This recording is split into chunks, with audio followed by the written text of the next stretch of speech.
Hello everyone, welcome back to my channel, True Scary Stories. Where are you watching from tonight and what time is it in your country? Have you shared my channel with your friends yet, or are you keeping these whispers all to yourself? People, all the can be styes and baiting with a night, and they're all. The sound you hear now, that low, persistent static, is the sound of rain on galvanized iron, mixing with the deep, cold sigh of the ocean. You are standing in the shadow of Cairn Point Lighthouse, a structure that was abandoned over a century ago. Yet, as the local fishermen will tell you, the light has never truly gone out. You can feel the moisture of the North Atlantic clinging to your coat, seeping into your collar, and the wind here doesn't just push. It feels like it's trying to peel you away from the rock itself. Look up. The granite tower is scarred and ancient, a single brooding sentinel against a sky the color of a fresh bruise.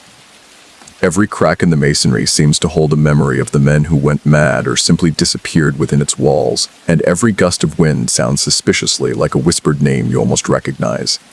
Reprivation. Tonight you are my protagonist, the one foolish enough to stand here staring at the beam that flashes erratically through the torrential downpour. Why are you here? Because the real question isn't why the light is still on, but why, after all this time, the warning hasn't stopped. I can assure you that this is a story where you, the main character, probably won't survive the third act. But hey, at least you'll be famous for being spectacularly ill-advised. So, before you get comfortable, take a moment to like the video and subscribe, but only if you genuinely enjoy what I do here. Let me know your current location and the local time in the comments. Now dim the lights, maybe turn on a fan for that low, unsettling hum, and let's ease into tonight's journey together. You reach the heavy iron door of the tower, and it's predictably locked, just a solid slab of green patinated metal. The rain is a constant, suffocating waterfall now, and you push your hood tighter around your face. The atmosphere is so dense with cold and dread that you can practically chew on it. Ibujan forbidden and tacting. You fumble in your backpack and pull out the kit, not the bolt cutters, you're not that obvious, but the simple lock-picking tools. You came here knowing the legend, knowing the lore of the vanished keepers, and you prepared accordingly. For instance, the famous historical case of the Flannan Isles mystery, where three keepers, Thomas Marshall, James Ducat, and Donald MacArthur, vanished from the remote lighthouse in December 1900, leaving behind only an overturned chair and a mysteriously untouched meal. That's a mainstream fear, the impossible instantaneous vanishing act. It hits a primal note because it tells us that even the most grounded routine existence can be erased in the blink of an eye, or a why. The Cairn Point disappearance happened just 3 months later, mirroring the Flannan event almost perfectly. 3 keepers, no bodies. But here, the light didn't go dark, it changed its rhythm. The lock mechanism groans under your tension wrench. It's an old mechanism, simple brass and steel, but soaked in a century of salty air and neglect. It gives way with a soft, mournful thunk, a sound that, frankly, is far too polite for a horror movie entrance. You push the door open, and the difference in temperature is immediate. Outside, the air is cold and wet. Inside, it is colder, drier, and carries a strange, metallic smell like old pennies and ozone. You step into the circular base room. The ceiling is high, lost in the gloom of the rising staircase.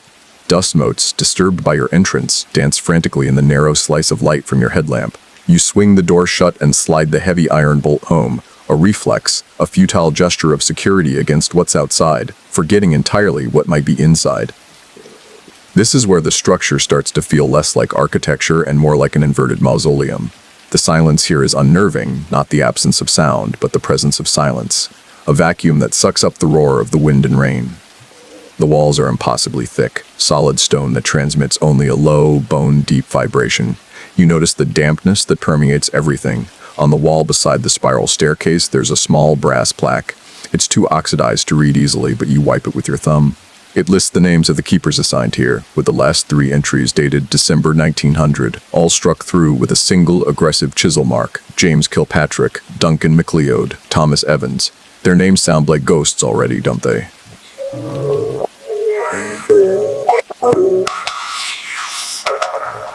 Just think, if they knew what they were in for, they'd probably have quit and become tax collectors. At least that way, they'd know exactly who hated them. Your eyes adjust to the low light. The staircase wraps around the central column, an endless helical climb into the darkness. But before you start the ascent, you notice a small, secondary room built into the base, the keeper's original storeroom. The door is slightly ajar. You push it open. Inside, shelves line the wall, mostly bare, save for some rusted tin cans and a few sheaves of brittle, yellowed paper tied with twine. You pick up the paper. It's the lighthouse's official maintenance log. You flip through the log. The handwriting is uniform and meticulous until the final months of 1900, where it degrades from neat cursive to frantic, scribbled block letters. You notice the obscure horror detail now, the folklore surrounding the siren's second shift, a fringe maritime superstition, and call, mobble, and call, trade. It claims that when a lighthouse is deliberately darkened or abandoned, the sea itself appoints an invisible, non-human replacement keeper to maintain the light. But the replacement's duty is not to guide ships away from danger, but to call something home. The fact that this light kept flashing after the men vanished gives that old coastal superstition a very sharp, unpleasant edge.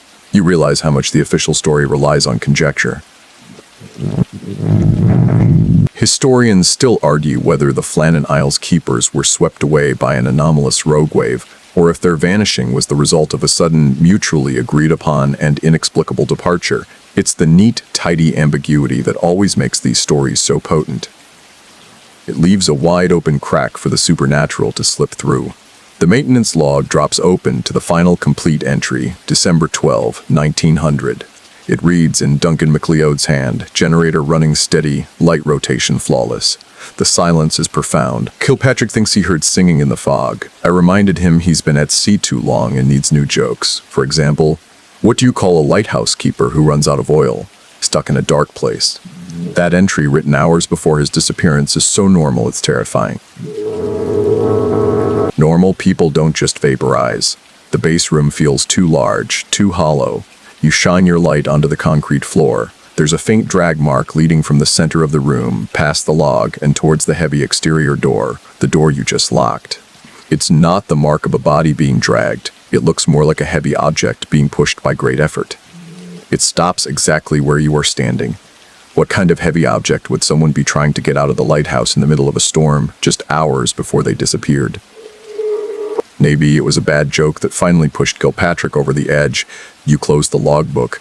The smell in the room is getting stronger, the metallic ozone mixed with something else, something sharp and faintly organic, like dried seaweed left to rot under the sun. You decide to start the climb. The spiral stairs are cast iron, bolted into the central column. Every step you take echoes loudly in the towering cylinder, and the sound comes back to you in a strangely distorted, elongated way, making it sound as if you are being followed by your own footsteps, just a few beats too late. It's like a macabre call and response. You start counting the steps to distract yourself from the vast, unsettling darkness above, the darkness from which the mysterious, rhythmic light beam is emanating. You wonder if the previous keepers started counting too, trying to impose order on the chaos that was closing in on them. Did they ever make it to the top? Or did they realize too late that the lighthouse was not meant to save them, but to contain them? The thought, while unsettling, is probably just nerves. What's the worst that could happen? You get stuck here, you disappear. You'll probably just get wet and catch a cold. Speaking of which, why did the skeleton go to the party alone? Because he had nobody to go with. The oppressive weight of the history here is palpable. You are stepping in the exact worn indentations left by the boots of the vanished men. Their last routines, their last fears, their last breaths were all taken in this space. Feel a sudden, irrational need to apologize to them for disturbing their final resting place, which, given that they vanished without a trace, is technically the entire ocean, but still, you look down at the heavy logbook in your hand. It contains the official truth, the dry facts of maintenance, and the personal horror of men facing the unknown. It's a very heavy book, you realize. You should probably put it in your backpack before you start the real climb. If you drop it, the clatter would be enough to wake the dead, or at least whatever is pretending to be dead in this tower. You quickly tuck it away and ascend, the sound of your movements now fully absorbed into the ancient stone and iron. The rain continues its relentless drumming, and the light, that impossible silent light, flashes once, twice, 3 times, sending its unsettling warning out to sea. You begin the long, dark climb into the belly of the legend. You determine to figure out why, after all this time, the warning hasn't stopped. Perhaps it's a warning for you, but, no pressure. And the climb begins, and the iron treads of the spiral staircase protest with every ounce of your weight, letting out a drawn-out metallic shriek that seems to climb right up the central column ahead of you, announcing your arrival to the entire empty tower. You grip the cold, rusted railing. The air grows marginally warmer as you ascend, but the metallic odor intensifies, now distinctly mixed with the stale, trapped scent of old oil and something profoundly biological, a smell like dried blood, but muted, aged. You pass the first landing, where the keeper's communal kitchen and dining area would have been. You glance into the room. A long, sturdy wooden table is still bolted to the floor, and 3 wooden chairs surround it. But one chair, the one closest to the window, is inexplicably overturned. The image is potent, a direct callback to the Flannan Isles mystery. That single overturned chair suggesting a sudden, violent interruption to a mundane meal. Here, the room is dusty, but the overturned chair seems to be the only thing disturbed. Everything else is frozen in time. A rusty kettle on the counter. 3 chipped ceramic mugs neatly stacked, waiting for tea that never came. You try to rationalize it. A slip, a fight, a strong gust of wind, perhaps. But the room is utterly still, protected by the thick stone walls. The chair didn't fall, it was thrown. You continue your ascent, the circular motion disorienting and hypnotic. You know, you are dealing with a deeply disturbing piece of maritime history here because the case of the Cairn Point disappearance is often overshadowed by Flannan, but it's arguably much more chilling. Here, the relief ship found no bodies, no notes, and crucially, the light was still flashing a non-regulation warning pattern. This fact alone makes it an outlier in the already tiny, terrifying club of impossible lighthouse disappearances. Let's talk about a mainstream horror fact that touches on the power of suggestion and proximity. Did you know about the corpse roads in Britain? These were old, often unpaved paths used specifically to carry the deceased across parishes for burial, usually to consecrated ground. People avoided them fiercely, believing that once a path was designated a corpse road, the ghosts of those carried on it would haunt its entire length. And sometimes, the paths themselves would develop a strange magnetic pull, causing travelers to lose their way or suffer sudden bouts of paralyzing dread. The stone stairs you're climbing, worn smooth by the dead men's boots, feel a little like a corpse road, don't they? You're walking a path defined by loss. You're now on the 2nd level, the living quarters. 3 small bunks are built into the wall. Each cot is neatly made, the blankets folded with military precision. This is the detail that truly unsettles you, the impossible neatness. Men leaving in a rush, whether abducted by a rogue wave or running from a creature, would not stop to fold their bedding. Suggests that the abandonment was meticulous, perhaps even voluntary, but carried out under extreme duress. You pause at the center of the room and shine your light on the floor, on the concrete, near the door to the outside balcony, which is bolted shut from the inside. You see the strange crystalline residue again. It's a faint, whitish blue powder, looking almost like dried sea salt, but much finer and more concentrated. It's only in this spot, a perfect circle about the size of a dinner plate. You bend down, hesitantly touching it with the tip of your finger. It feels dry and cold, leaving a faint, sharp scent on your skin. You quickly wipe your hand on your coat. The dark humor keeps the fear at bay, right? You tell yourself a joke to cut the tension. I tried to buy a self-help book for lighthouse keepers, but the advice was too isolating. You remember the fringe tidbit about the phantom foghorns. This is a rare, obscure piece of New England coast lore. It suggests that highly localized, impossible foghorn sounds that come from nowhere and have no source are actually the acoustic manifestation of lost sailors' last breaths, trying to find a way back to the land before dissipating forever. They only sound when there is absolutely no fog, typically when a massive storm is brewing. The wind outside is screaming now, and you listen intently, trying to pick out a deep, resonant a-a-a-s beneath the chaos. You hear only wind, which honestly is almost as bad. As you look around the living quarters, you spot the 3rd keeper's personal effects area. There's a small wooden locker built into the wall. It's empty, except for a tiny silver frame photograph stuck to the back. It shows a stern-looking man, probably Kilpatrick, standing beside a woman and 2 young children. You see the desperate attempt to keep humanity close in a place designed for utter solitude.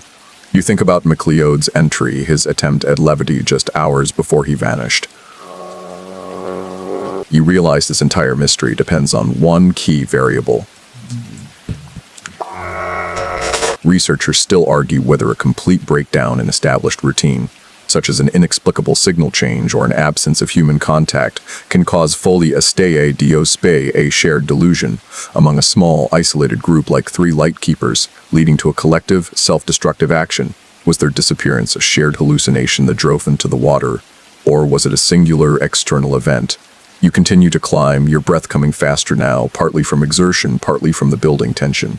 The circular motion is making you dizzy, and you lean against the central column for a moment. You notice something etched into the stone, about 6 feet up. It's faint, but undeniably there, a crude, stylized drawing of a wave, but the crest of the wave looks more like a clawed hand. It's ancient, probably made by one of the keepers using a piece of sharp metal. It's a desperate sketch, a tangible sign of something they saw or feared. The silence between your footsteps is deafening. You tell yourself another joke, because the first one wasn't funny enough to save you. I told my doctor I kept hearing voices from the water. He said I was delusional. I said, "Don't worry, the voices agreed with you." You pass the next landing, which contains the fuel and maintenance storage. The air is thick with the smell of lamp oil, but the floor is dry. You note that the iron fuel canisters are all full, untouched. If the light was running, as the rescuers reported, it must have been using power from the emergency generator, but the log said the generator was only running sporadically in the days leading up to the disappearance. The contradiction is mounting. The men vanished instantly, who refueled the generator. If they fled, why was the bedding neatly folded? If a rogue wave took them, why was the interior so undisturbed? It occurs to you that you are climbing into the throat of the beast, and the further you climb, the less sense the world makes. The light is flashing up there, but there is no obvious power source down here. The only thing powering this mystery is the desperate curiosity that drove you to this god-forsaken coast. You realize this entire expedition is fueled by a desire to find a sensible human explanation for an utterly inhuman event. And that is probably the most dangerous thing you could do. You shake your head, forcing yourself to keep moving. You ascend into the darkness again, the steps getting steeper. You try to remember the layout of the lighthouse you studied online. There should be another small room just below the lantern room, where the keepers would rest during their shifts. You anticipate the final grand reveal of the lens and the light. You realize you're relying heavily on the assumption that the structure you studied is the same structure you are in. But lighthouses, like people, can change, sometimes subtly, sometimes fundamentally. Perhaps this is the third joke. A ghost walked into a bar and ordered a shot of whiskey. The bartender said, "Sorry, we don't serve spirits." It's a terrible joke, but you're tired, and the oppressive silence of the tower is making you feel acutely alone. You climb on, your eyes fixed on the distant dark circle of the next landing. The scratches on the wall get deeper, more frenzied as you climb higher. They start to look less like idle carving and more like someone was trying desperately to stop their ascent, or perhaps their descent. Shway, a subtle shift in the sound of the rain outside, a lower, more resonant frequency, suggesting the waves are now hitting the base of the tower with immense force. You can feel the vibration travel up the central column, right through the iron railing and into your hand. It's a reminder that the world outside is chaos, and the only refuge is this cold, hollow stone. You stand motionless on the creaking iron staircase, half convinced the pinpoint of white light you saw behind the granite block was a trick of the darkness, a psychosomatic flicker induced by exhaustion and the relentless hypnotic rain. But the memory is sharp, a tiny, cold spark, like a star trapped in the stone. You finally force yourself to move, reaching the next landing, the watch room. This is where the keepers spent most of their time, directly beneath the lantern. It has a full ring of reinforced glass windows, all heavily spray-painted black on the inside, leaving only a single, narrow, vertical slit of clear glass facing the ocean. You can hear the gale howling outside with terrifying clarity now. You peer through the slit. The sea is a monstrous churning black canvas, occasionally illuminated by the impossible flash of the main beam above you. You realize you are getting closer to the source of the warning. This is where the keeper on duty would monitor the light. On a small desk bolted to the floor, there is a complex instrument, a clockwork mechanism used to regulate the timing and rotation of the light beam. You immediately check the rotation mechanism. It's a massive, multifaceted gear system currently running with a soft, persistent tick-tock that contrasts strangely with the ocean's roar. You pull out your phone, no signal naturally, but you access the stored image of the official Cairn Point light signal. It's supposed to be a group flashing 2 white light every 20 seconds. That means 2 brief flashes followed by a long 17-second dark interval. You wait, watching the reflections of the light on the gear mechanism. Tick, a flash. Tick, another flash. Tick, a third, equally brief flash. Tick-tock, tick-tock, a shorter interval, maybe 7 seconds, then the pattern repeats. 3 flashes. Shorter interval. The light is sending a 3-flash sequence, and it's doing it much more frequently than every 20 seconds. It's a direct and immediate contradiction of all known navigational data for this coastline. It's not just broken, it's sending a different message. This is the core of the Cairn Point mystery. Let's incorporate a scholarly debate. Historians still argue whether the change in the light sequence observed by the relief crew in 1900 was a deliberate, last-ditch attempt by one of the keepers to send a personal distress signal, or if the mechanism was physically damaged by a non-human force during the vanishing. The former suggests human agency. The latter suggests something far worse than a rogue wave. You look closely at the clockwork mechanism. It's old, meticulously maintained before the abandonment, but covered in a fine layer of dust now.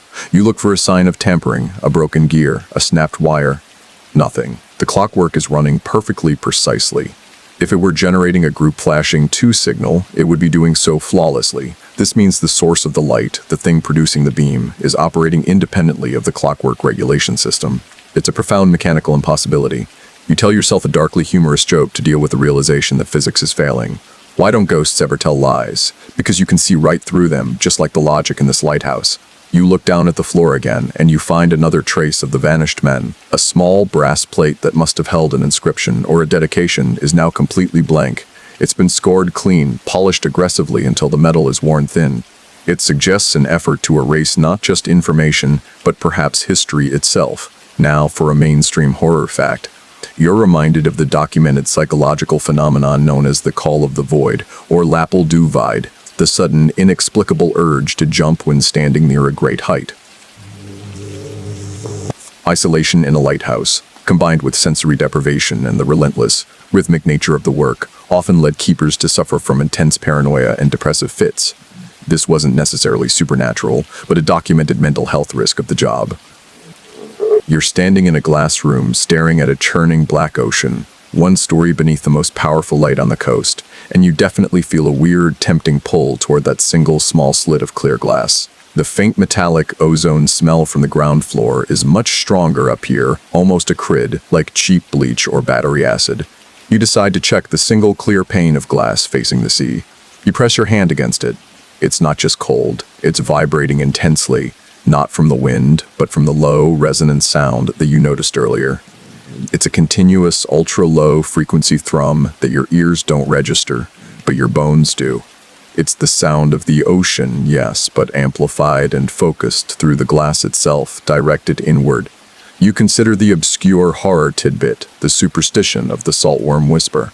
This is a piece of lore from the remote coasts of Norway, claiming that if a fishing boat is lost, the souls of the drowned crew sometimes manifest as a single, whispering iridescent worm that burrows into the lens of the nearest lighthouse. The light then becomes unstable, and the sound of the lens rotation turns into a faint, insistent whisper of the souls calling for rescue. Since the Cairn Point light is flashing non-stop, you peer at the glass intensely, looking for any sign of iridescent movement or a sound other than the mechanism's tick. You hear the tick, but beneath it, the thrum and maybe, just maybe, a faint, high-pitched keening that might be the wind, or might be something that died here.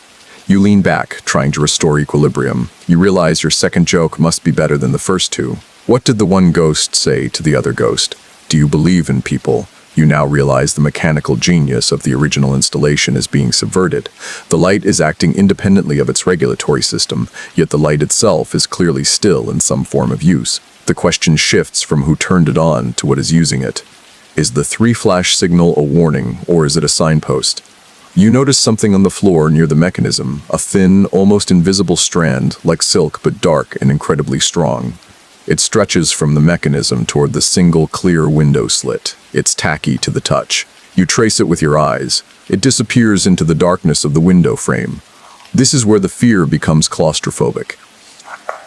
You are trapped in a small circular room watching a pattern of light that signals danger, and you know that whoever, or whatever is operating the light is not concerned with the safety of ships, but with the delivery of its own unsettling message. You can't stay here. The tension is too thick, the smells too noxious, the sound too unnerving. You look up at the access panel in the ceiling, the final stretch of ladder leading into the lantern room itself.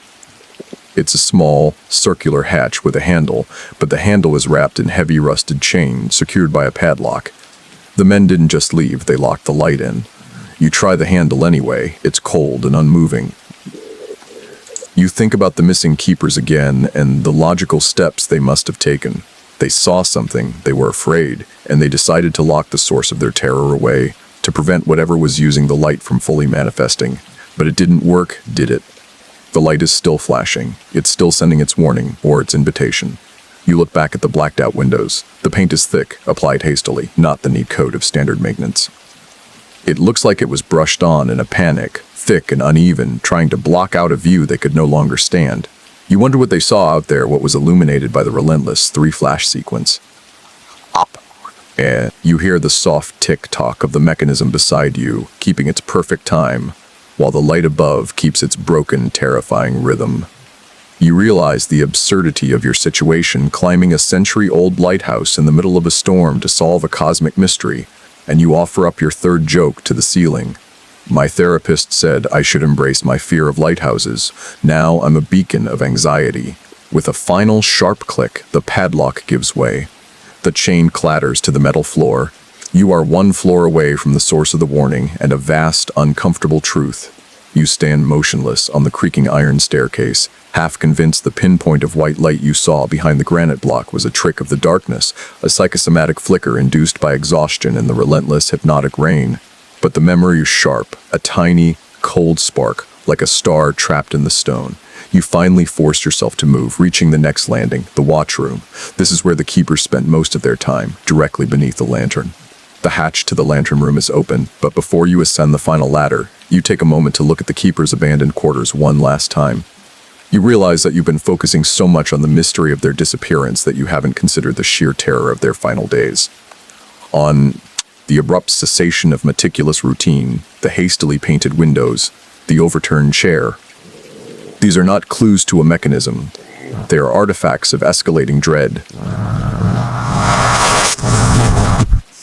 The ladder itself is steel, colder and slicker than the iron stairs. As you begin to climb, your headlamp beam tracks over the inner cylinder of the tower, and you see something else that the keepers had left behind in their final moments. Scrawled directly onto the paint of the inner wall about halfway up this short ladder is a single word repeated over and over in what looks like charcoal or perhaps something darker. The word is Inverness. It's a bizarre detail. Inverness is a real place, a city far inland. Why would a lightkeeper, isolated on a remote coast, frantically scrawl the name of an inland city? You recognize this as the mainstream horror fact. A common trope in stories of isolation and madness is the sudden obsession with an irrelevant, distant place. It's the mind trying to anchor itself to reality by fixating on a known geography, a final desperate plea for sanity before the encroaching chaos overwhelms it. You finish the climb and pull yourself through the circular opening. You're now in a small, cramped hallway that serves as the base of the lantern room structure. The air here is overwhelmingly heavy with the metallic ozone smell, and the rhythmic sound that you felt in the glass is now vibrating through your entire body, a painful, bone-deep thrum. You turn around in the small space. There are two doors here. One leads directly into the lantern room itself, where the light is flashing. The second is a narrow wooden door, leading to a utility closet. You instinctively reach for the lantern room door, but you pause. The strange smell is strongest coming from the utility closet.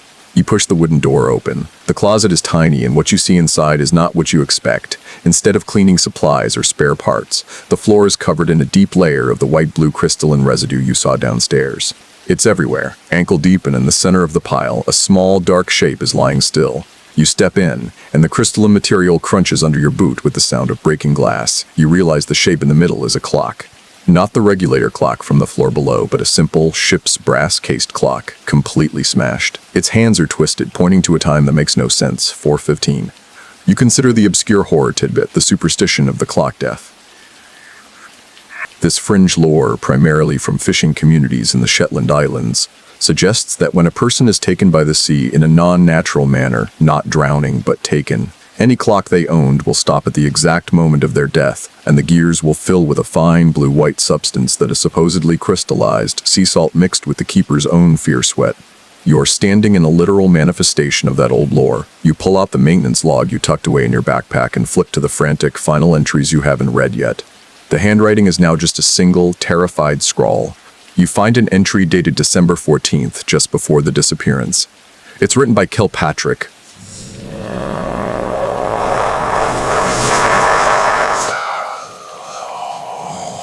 The light is making noise, a terrible hum. We tried to stop it. We threw the clock into the powder. It broke, but the noise didn't. McLeod keeps looking at Inverness on the map. He says it's the only place the light can't see. The connection is made. The crystalline substance is related to the noise, the impossible light, and the keeper's growing madness. Let's insert the scholarly debate phrasing now. Researchers still disagree on whether extreme exposure to powerful, low-frequency sound waves, infrasound, such as those generated by massive storms or potentially a malfunctioning lens, can induce acute anxiety, visual distortions, and even suicidal ideation in isolated individuals, or if the keeper's symptoms were purely psychological. You are standing in the middle of a powerful, low-frequency vibration, and you are definitely feeling the paranoia set in. You tell yourself the first of your 3 dry jokes here. I told the lighthouse keeper I wanted to buy the tower. He said, "It's a steal." I corrected him, "No, it's a beacon." You notice something else in the utility closet, just beneath the crushed clock. A thick, dark piece of rope, frayed at both ends, lying in the crystalline dust. It's not just any rope, it's a very specialized, high-tension rope used for hoisting replacement components. The frayed ends look as if they were not cut, but snapped under unimaginable stress. You exit the closet, pulling the wooden door shut with a slight shudder, half expecting the crystalline powder to spill out and consume the hallway. You turn to the final door, the one leading into the lantern room. It's a solid, heavy-gauge steel door painted a faded seafoam green, and it is firmly, but not locked, shut. You reach for the handle. Your hand is trembling, partly from the cold, partly from the deep vibration in the floor. You pull the door open. The immediate sensation is overwhelming. A blast of frigid wet air, mixed with the acrid ozone smell and the dizzying, nauseating thrum of the continuous low-frequency sound. And then, the light. You shield your eyes. The lantern room is dominated by a smaller, secondary light source, not the massive Fresnel lens you expected. The room is vast, circular, and the glass panes are clean, not painted over like the windows below. The rain and wind are a cacophony against the thick, faceted glass. But the light itself, it is not rotating, it is simply pulsing. It's a strobe, a rapid, relentless series of 3 white flashes, followed by that short interval. The pulsing is what is generating the vibration, the thrum that is shaking the entire tower. It's a massive electrical discharge, not a gentle gas lamp. You look at the light mechanism. It's crude, almost improvised. A massive, open-air electrical coil suspended in the center of the room, surrounded by 3 reflective parabolic mirrors. The primary Fresnel lens, the massive, refracting crystal that should dominate this space, is gone, completely absent, leaving only a huge circular pedestal of bare metal. It's like finding a human skull with the brain neatly removed. You try to make sense of the scene. Who removed the enormous, multi-ton Fresnel lens? Where did they put it? The only way out is the narrow hatch you climbed through. You look out the glass. The storm is truly terrifying. Waves the size of houses are crashing against the rock below, and the wind is screaming a non-stop, high-pitched shriek. The light, the improvised, pulsing 3 flashlight is cutting through the blackness like a surgical laser. You walk slowly around the circular room, your boots clanking on the metal floor. You approach the massive empty pedestal where the Fresnel lens should be. Archon in time, I synchronize treating and hate. The metal is scored, not with rust, but with deep, concentric grooves, suggesting that the lens was not lifted off, but spun off, perhaps violently. You reach down and touch the bare metal. It is impossibly cold, far colder than the surrounding air. And the surface is tacky, covered in a thin, dark, oily film, not the crystalline residue, but something viscous and black. You look through the glass again, and then you see it. For a brief, terrifying instant, during the dark interval between the 3 flashes, you catch a glimpse of a movement far out in the churning water just beyond the reach of the light. A dark, impossibly long shape, something that should not be able to navigate a storm this size, moving with a fluid, terrifying speed toward the base of the lighthouse. It vanishes as the light flashes again, but the image is burned into your mind. The curve of something enormous, dark, and utterly cold. You are now in the heart of the mystery.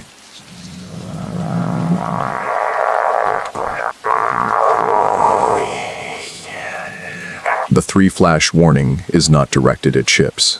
It's directed at something in the ocean, and that something is responding. The frigid blast of air and the pervasive, sickening ozone smell are overwhelming in the lantern room, but it's the noise that is starting to override your senses. That deep, vibrating thrum. You realize it's not just a mechanical vibration from the crude coil. It feels like the sound is coming from deeper, from the granite foundation of the tower itself, amplified by the hollow shaft. You press your gloved hand against the faceted glass pane. The glass vibrates painfully against your palm. You force yourself to focus on the improvised light, that massive, exposed electrical coil in the center. It's sizzling, emitting sparks that dance across the air between the core and the parabolic reflectors. The three-flash pattern is so fast, so sharp. It feels less like a signal and more like a series of rapid heartbeats. You're standing on the bare metal pedestal where the lens should be, and the oily black film on the metal is still disturbing. It's too uniform, too dark to be rust or simple decay. You scrape a tiny sample onto your finger.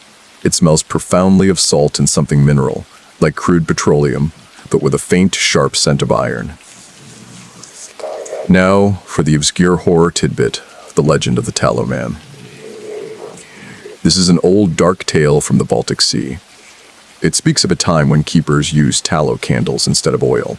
And if a keeper died of loneliness, their residual presence would sometimes congeal into a silent, waxen creature that would try to maintain the light, feeding the flame with its own body, leaving behind a fine, oily black residue on the mechanics.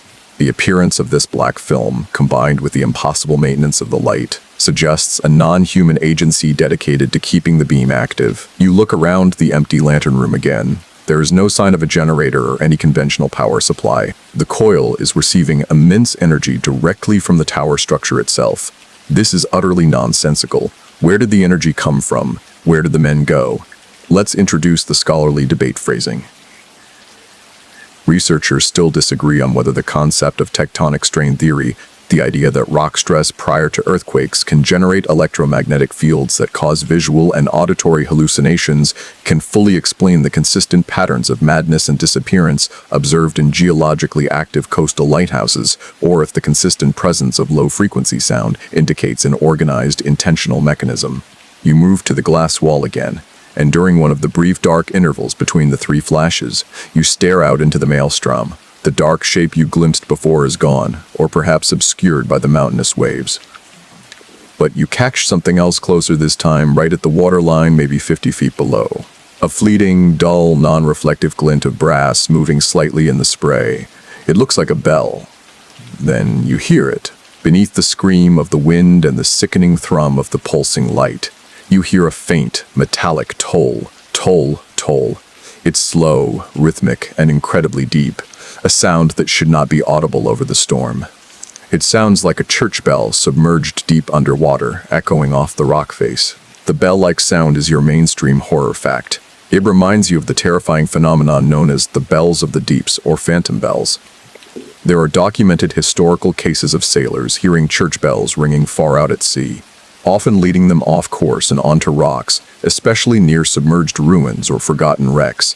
This sound is considered one of the deadliest acoustic traps in maritime folklore, a sound without a source, promising sanctuary but delivering death. You step back, clutching your head. The pulsating light, the bone-deep vibration, and now the submerged tolling bell are creating a terrifying sensory overload. The three-flash signal, the thrum, and the toll are all working together, a terrible, rhythmic, coordinated assault on your sanity. You need to break the tension. You offer a dark joke to the empty, metal room. I asked the deep-sea diver why he was listening to the ocean. He said he was hearing the sea quell. You look closely at the light source again. The exposed coil is surrounded by three reflective mirrors.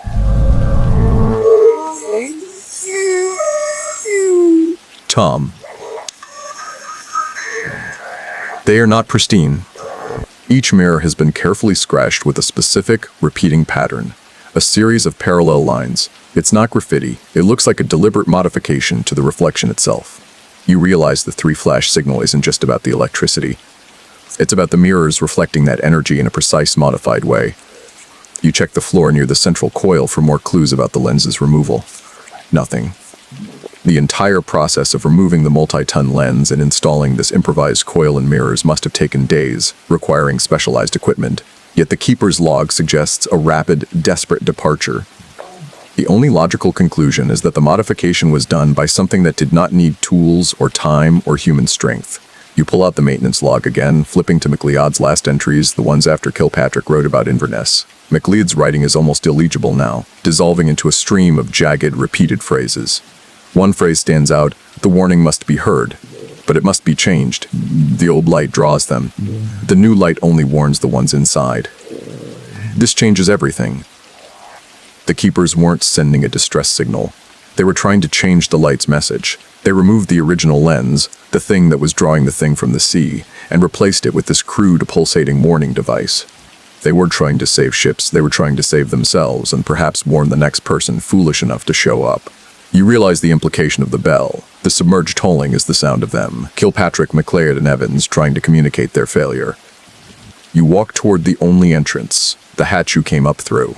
The air is slightly calmer near the opening. You notice, stuck to the underside of the heavy hatch cover, a small dried piece of paper, placed there like a final desperate note. You pull it down. You pull it. It's a page ripped from the maintenance log. It contains a single scribbled diagram, a circle with 3 scratches, and the word "listen." The keepers were trying to communicate the nature of the new light. The 3 flashes are the key, but they are auditory, not visual. Correstibiation. It is hangs and tobaccos, inditrations. Mostal pulsing light, the thrum, and the deep toll are all parts of the same terrifying, coordinated warning. Your third dry joke is necessary now. A cold antidote to the rising panic. My therapist said I should embrace my fear of lighthouses. Now I'm a beacon of anxiety. My therapist said I should embrace my fear of lighthouses. Now I'm a beacon of anxiety. You know you need to get down and figure out what those 3 flashes mean visually or orally before the thing they were warning against arrives. You glance out the window one last time. Trache Astor is Bari Astor is a vivid Astol is a vivid, disturbing callback to the Taloman lore. Whatever is maintaining this light, it is organic, silent, and relentlessly dedicated to its duty. You look down at the open hatch. It's a long way down, and the ladder looks darker than before. You climb back down into the cramped little hallway, the thrum of the light diminishing slightly as you descend. You need to read the logbook's final entry, the last words of the men who tried to save you a century ago. You need to know what they were warning you about. You're back in the small, cramped hallway beneath the lantern room, the heavy steel door now pulled shut behind you, cutting off the immediate, nauseating force of the pulsing light. The relief is only partial, though, because the deeper, resonant thrum still vibrates through the granite floor and up your legs. You retrieve the full maintenance log from your backpack. This is it, the final, fragmented entries, the last thoughts of men descending into absolute horror. You flip to the section dated December 15, 1900. The entry is by McLeod, but the handwriting is almost feral, scratching through the paper. He begins by describing the incessant 3-flash pattern, referring to it as the triple blink, at 11 nows p.m. The triple blink will not stop. Kilpatrick is singing old hymns and staring at the Inverness map. He says the singing drowns out the bell, but I can still hear it. The bell is getting faster, closer. It's not in the water, it's in the air now. It sounds like something being dragged over a vast, smooth surface. The light is not a warning, it's an invitation. He pauses and the ink is smeared as if he was sweating heavily. 2000 a.m. Evans is gone. He didn't go out. The door is bolted. I looked everywhere. His bed is neat. The 3 mugs are still stacked. He's just gone. There is a smell now. The metallic smell mixed with cinnamon. No, that's insane. It smells like a clean, empty room. That's the most terrifying part. It's the smell of absence. You consider the mainstream horror fact related to the scent of absence. The documented cases of olfactory hallucinations or phantasmia in deep isolation are frequently associated with extreme stress. Keepers often reported smelling phantom scents, sulfur or perfume or rotting meat, but the smell of absence or a perfectly clean, empty room is particularly unnerving, suggesting the mind is actively trying to sanitize a horrifying reality. The final entries are a chaotic mess of line after line, just 2 or 3 words each. The water is black. The lens is gone. The bell is here. The oil is crying. The keeper's descent into full paranoia is evident. You realize how difficult it is to accurately document the point of no return. Researchers disagree on whether psychological trauma caused by extreme isolation has a definitive, measurable breaking point, or if the mind's collapse is a fluid, continuous process that only seems instantaneous in retrospect. You tell yourself the first joke. You need a laugh right now, even a dark one. What did the lighthouse keeper say when he ran out of soap? I'm in a lather. You reach the final legible entry, scrawled right across the last page of the logbook, 4:17 a.m., McLeod final. The triple blink, I figured it out. It's not a number, it's a word.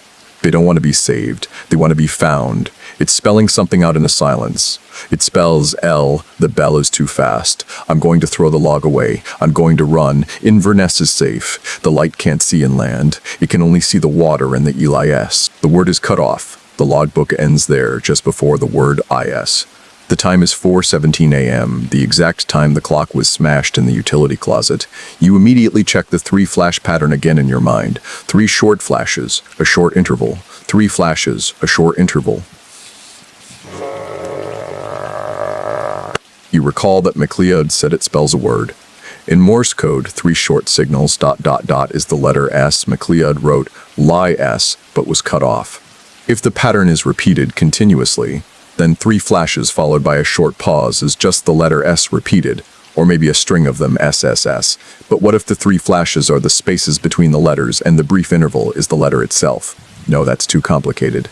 You recall the fringe horror tidbit now, the ancient Celtic folklore of the Water Eater's Code. This lore holds that certain drowned entities can communicate, not through language, but through manipulating patterns of light or sound, often utilizing a negative space communication, using the absence of a signal to convey the message. If the 3 flashes are the background noise, the rhythmic toll of the submerged bell, the toll toll toll, could be the real message. The keepers realized the light was drawing something to the coast, and they changed its function to warn the next victim. You look at the piece of paper you found on the hatch, the diagram of the circle with 3 scratches and the word listen. The keepers were trying to communicate the nature of the new light. The 3 flashes are the key, but they are auditory, not visual. The pulsing light, the thrum, and the deep toll are all parts of the same terrifying coordinated warning. You tell yourself your second joke, because the anxiety is starting to feel very loud. My friend claimed he saw a ghost wearing a diving suit in the lighthouse.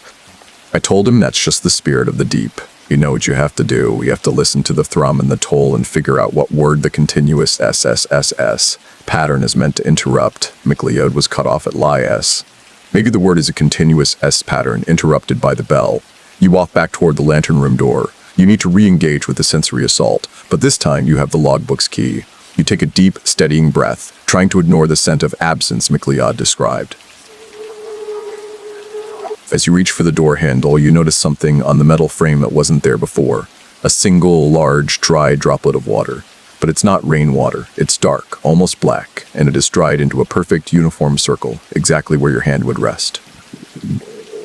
It looks like the oily black film from the pedestal, now dried. You recoil. The tower is sealed. Nothing should be moving or dripping. You have one more dry joke left, and you need it now. What did the lighthouse keeper say when his alarm clock went off? I've been waiting for this moment my whole life. I'm retiring to Inverness. You push the door open, the sound of the light and the thrum crashing over you again. You step into the lantern room. You stand on the empty pedestal directly beneath the flashing coil. You close your eyes, trying to filter out the visual chaos and focus only on the sound. The deep thrum is continuous, shaking your chest cavity. The 3 flash pattern is a relentless click, click, click, click, pause, and beneath it all, the submerged bell, toll, toll, toll, toll. You realize MacLeod was right. The bell is getting faster. It's no longer slow and mournful. It's a frantic, desperate clanging, like a massive ship's bell being rattled by a massive force. The bell tolling is interrupting the continuous repeating S pattern. In Morse, the letter S is 3 short dots. The keepers had set the light to repeat this pattern, the sound wave acting as a constant drone of CZ, but the bell, the toll, is a long, sustained sound, a dash or in Morse. SSSAZ. The light is sending a continuous S interrupted by a dash, which is the letter TSTS. TSTS. It's spelling something out with the S and T, with the bell as the T. You stand motionless on the creaking iron staircase, half convinced the pinpoint of white light you saw behind the granite block was a trick of the darkness, a psychosomatic flicker induced by exhaustion and the relentless hypnotic rain. But the memory is sharp, a tiny, cold spark, like a star trapped in the stone. You finally force yourself to move, reaching the next landing. The rhythmic pulsing in the lantern room is no longer just a sound, it's a physical assault. The vibration, the thrum, is so low and powerful that the fine hairs on your arms are standing up, and your teeth feel loose in your jaw. You stand absolutely still on the cold metal pedestal, allowing the noise and the light to wash over you, forcing your mind to find the pattern. STS. T. Realize you must combine the letters, not separate them. What word is composed entirely of repeating S's and T's? The bell tolls again, a deep, deafening toll that resonates through the glass. Toll. SSTS. No. Wait. MacLeod was cut off at the word LIS. What if the entire pattern is built around a false premise? You need to find the full word. You recall the final log entry. The light can only see the water and the LIS. The warning is a continuous loop, like a recording. The sound waves are generating the 3 flash S pattern. You try to count the precise number of S flashes between the heavy T tolls. S flash 1, S flash 2, S flash 3, S flash 4, S flash 5. Then the heavy toll. 5 S's followed by 1 T. In Morse, 5 dots is the number 5. But this isn't a number 5. But this isn't a number. It's a word. And in this non-standard desperate code, you realize the pattern is not S, but T. The long T is the interruption. The keepers are spelling out a word where the bell is the key delimiter. The storm outside is reaching a fever pitch. This brings you to a mainstream horror fact. The Bermuda Triangle's missing vessels are often theorized to be related to sudden, inexplicable magnetic disturbances, leading to catastrophic navigational failure. The sheer electromagnetic output of the improvised coil in front of you. The power source for the thrum is intense enough to be generating its own localized magnetic anomaly. You realize the storm is not a natural event. It is being drawn here, or amplified here, by the light itself. You look at the glass again. The rain is hitting the panes with such force that it looks less like water and more like running gray oil. The waves are black, rising higher and higher against the granite base. You feel the entire tower sway, a slow, sickening movement that makes you immediately dizzy. The storm is mirroring the keeper's final entries. You flip to a page in the log you missed, one of Kilpatrick's last scrawls. The ocean is angry now. It knows the light is calling. The water is cold, but the air is too warm. It's breathing on the glass. The air in the lantern room is indeed stiflingly warm, humid with ozone, a sickening contrast to the frigid wind outside. Let's incorporate the obscure horror tidbit. You recall the lore of the breath of the sea hag, a Scandinavian superstition that claims if an unnatural storm is summoned by a creature, the air immediately surrounding the intended target will become unnaturally hot and still, trapping the heat and the victim's panic. The suffocating warmth here is not a good sign. You force your mind back to the code. TTT, you stare at the empty pedestal. The missing Fresnel lens, the most crucial part of the lighthouse, is gone. You realize the total pattern is 5 units of sound, the S flashes followed by 1 unit of toll. The 5 S's are just rhythmic background noise. The toll is the letter. You listen again. Flash, flash, flash, flash, flash, flash, toll. It repeats. 1 flash, 20A, 2 flashes. B, 3 flashes. C, MacLeod's original thought. 4 flashes, 2D, 5 flashes. EAI, 5 flashes. E, and the toll is the letter. That makes no sense. You try the combination, MacLeod's final thought. IIAS. You focus on the rhythmic toll. Toll, toll, into Rebin Dinas.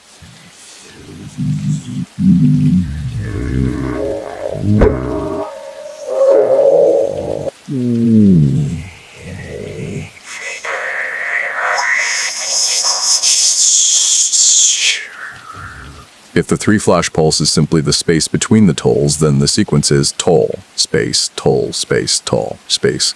Wait, in the log MacLeod wrote, the word must be in the light, but the light is sending S. You realize the terrible joke the keepers made. The light is not sending a warning. It is sending an invitation. The 5 flash pattern, 5 units of noise, followed by the T toll, is spelling out the word still. S1, T2, I3, L4, L5. No. Let's apply some dark humor because you're about to go mad with decoding. My favorite part of being a light keeper was the long stretches of solitude. It really gave me time to learn that 3 flashes means I'm probably going to die. You try the combination of the 2 letters MacLeod recognized, L and S. What if the word is simply SLS? No, that's just a shipping term. The truth is staring at you from the pedestal. The light is flashing 3 times. The keeper thought it was the letter C. If the keepers were trying to communicate, they would use a simple, repetitive word. You consider the 5 flash loop again. It's relentless. You realize the entire sequence, the 5 flashes and the long T-toll, is meant to represent a single letter. You try the scholarly debate phrasing one more time. Researchers disagree on whether a highly stressed brain can spontaneously invent a complete, internally consistent cipher in a matter of hours, or if MacLeod was following a pre-existing non-maritime code discovered in the tower's archive. You look at the scratches on the 3 parabolic mirrors. They are all identical. 3 parallel lines cut into the glass. The improvised light has 3 mirrors, 3 flashes, and the men were 3 keepers. 333. You realize the flashes are not Morse code at all. They are counting something. Flash 1, you are here. Flash 2, they are gone. Flash 3, it is coming. The pattern repeats. The bell tolls. The thrum intensifies. The air is getting hotter. You can't breathe the ozone-laced air. You need to get out of the lantern room. You turn and run for the sealed door, slamming it shut behind you. You need the logbook again. You need to find the word MacLeod was cut off from. You open the logbook again, staring at the scrawled phrase. The light can only see the water and the LIS. You realize McLeod didn't mean the word lies. He meant the letter LLAES. If the word is LIS and the light only sends an S pattern, then the rest of the message must be in the toll of the bell. L-I dot dot E dots dot dot dot dot. The three-flash SEP pattern is continuous, a constant drone. The bell must be the only letter being spoken. The bell tolls are all long T-tolls dash, toll, toll, toll, toll.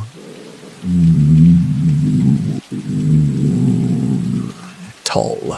It's about a direction. The light is calling something. You tell yourself your second dry joke, which is probably going to be the last one. My friend claimed he saw a ghost wearing a diving suit in the lighthouse. I told him, that's just the spirit of the deep. You look at the black, oily film on the bare pedestal is a vivid, disturbing callback to the Tallow Man lore. Whatever is maintaining this light, it is organic, silent, and relentlessly dedicated to its duty. You now know what you have to do.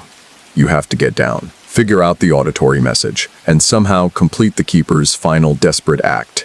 You turn toward the staircase, clutching the maintenance log in one hand and the fire poker in the other. You ascend the creaking iron stairs, heading back into the sound, back into the heat, back toward the terrible knowledge of the triple blink. You are climbing back up the spiral staircase, the fire poker serving as a cold, heavy comfort in your grip. Every step up is a step deeper into the nightmare. The iron treads creak and groan, but beneath the noise of your desperate ascent, the rhythmic thrum is building again. You are literally moving toward the source of the magnetic disturbance and the psychological terror. As you ascend past the first landing, you use your headlamp to inspect the central column more closely. You're looking for any sign of a structural weakness, an escape route, or perhaps one last hidden message. That's when you notice the scratch marks McLeod made. The frantic, jagged lines are now profoundly deeper. They're less like charcoal and more like scored metal, as if you used the very poker you are holding.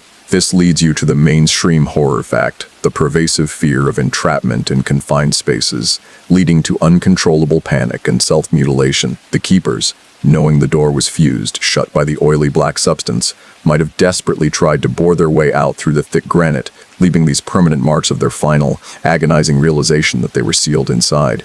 You're focusing on the marks when you spot something else, a deeply unsettling detail that contradicts the neatness of the living quarters you passed moments ago. On the wall near the bunks, slightly obscured by dust, is a series of very shallow, short, parallel cuts. There are dozens of them, arranged in small clusters of three. 3 cuts, then a small space, then 3 more cuts. It's the triple blink pattern carved into the granite. But it's not the frantic scribbling of a madman. It's too neat, too deliberate. You realize the keepers weren't just listening to the light. They were counting the light. You continue climbing, forcing yourself to ignore the rising nausea. You reach the watchroom landing. The air is warm and heavy with ozone, and the thrum is now vibrating the railing in your hand. You glance at the clockwork mechanism again. Historians still argue whether the extreme sensory monotony of lighthouse keeping fundamentally alters the keeper's perception of reality, allowing them to perceive objects like light and sound as having physical weight and purpose, or if the keepers were merely documenting a genuinely sentient, non-human phenomenon. You tell yourself the first joke. The tone is getting darker, almost manic. What's a lighthouse keeper's favorite type of music? Heavy metal, because the ocean is always trying to rock him. You stand in the watchroom, breathing heavily, and look through the single clear slit in the blacked-out glass. The ocean is utterly terrifying now, a world of black spray and white foam. You search for the dark, long shape you saw earlier. It's not there, but something else is. Right where the water is creaming the granite base, you see a thick, oily slick, reflecting the pulsing light in a sickly green hue. This sight reminds you of the obscure horror tidbit, the superstition of the Marrow's oil. Irish coastal lore holds that if a mermaid or marrow is killed or captured by the deep sea, their blood, which is said to be thick, black, and highly magnetic, rises to the surface as an oily slick. This slick is said to be extremely repulsive to all sea life, but attracts ships and anything made of iron or steel, drawing them to the spot where the creature was killed. The oily slick, the magnetic disturbance, and the iron tower, it all fits too neatly. You tell yourself the second joke, because the first one failed to stop the trembling in your hands. I told the ocean to calm down. It replied, "Sorry, I'm feeling a little tidal right now." You move toward the hatch again, as Powerays and people. You need to get back into the lantern room to examine the missing lens pedestal. You need to know what they used to remove it. You look down at the heavy steel plate of the hatch. It's covered in that crystalline residue again, a fresh dusting of the white-blue powder. You push the hatch open and ascend the short final ladder. You are back in the lantern room. The intense cold air hits you again, a blast of ozone and humidity. The thrum is a roar now, and the 3-flash pulse is blinding. You immediately walk to the empty pedestal. You need to verify your earlier observation. The pedestal is a massive ring of cast iron, and it's slick with the black oil. You pull out the fire poker and use the tip to scrape the oily substance. It comes away thick and tenacious. Now you notice the true horror of the pedestal. It's not just scored, it's shattered. The outer rim of the pedestal has been forcefully broken off in large, jagged chunks. The iron is not merely scratched. It looks like something immensely strong, or something that didn't need a tool had ripped the metal apart. The broken edges are covered in the dried, oily film, confirming the violence. The multi-ton Fresnel lens was not gently removed. It was violently jettisoned. You look up, searching for a sign of where the lens went. The only way out is the glass itself, but the glass is thick, faceted, and intact. There's no possible way the massive lens could have passed through the narrow hatch or the intact glass. You realize the answer lies in a dimensional or physical impossibility. The object was not moved, it was disintegrated, or it passed through the wall itself. You tell yourself the final joke, and it tastes like salt and ozone. My doctor told me I was suffering from severe nautical anxiety. I said, "Don't worry, I saw the light." You look at the black oil slick on the pedestal. It's shimmering under the pulsing light. You realize the oil isn't just a byproduct of the tallow man, it's a piece of the entity's body, actively fusing the components of the lighthouse. You recall MacLeod's last frantic thought: the light can only see the water in the LIS. The warning is still flashing. You go to the glass and stare out. The ocean has a texture now, a heavy, velvet blackness. The waves are no longer just water, they are massive, muscular mounds of liquid, and you see the dark, long shape again. It's closer now, right at the base of the tower. It's enormous, snaking, and it seems to be covered in that same oily slick. It is waiting for the triple blink to stop. You know the warning now. It's not about LIEs. The 3 flashes, flash, flash, flashes Morse for the letter S. The continuous repetition is S, S, S, S, S, S, S, S. Gyos. But the 3 deep scratches on the parabolic mirrors, the 3 clusters of shallow cuts on the wall, and the fact that 3 men vanished, it's all about the number 3. The light is not spelling a word. It's sending a direction. The 3 flash pattern is an instruction: turn. The light is supposed to rotate, but the improvised coil doesn't rotate. It pulses in a fixed position, pointing directly out to sea. But what if the keepers in their last moments figured out how to make the entire tower respond to the light? You look down at the pedestal and you see it. The heavy iron wheel used to manually rotate the lens, now bolted firmly to the metal floor. It's covered in the black oil, but it's still there. If you could turn that wheel, you could rotate the entire lantern room and the pulsing 3 flash beam away from the terrifying thing in the water, and finally point it inland toward Inverness, the place MacLeod thought was safe. You realize the truth. The light has been sending its warning to the ocean for a century, but the keepers wanted it to send its warning to the land. You need to turn the light. You need to complete their final, desperate task.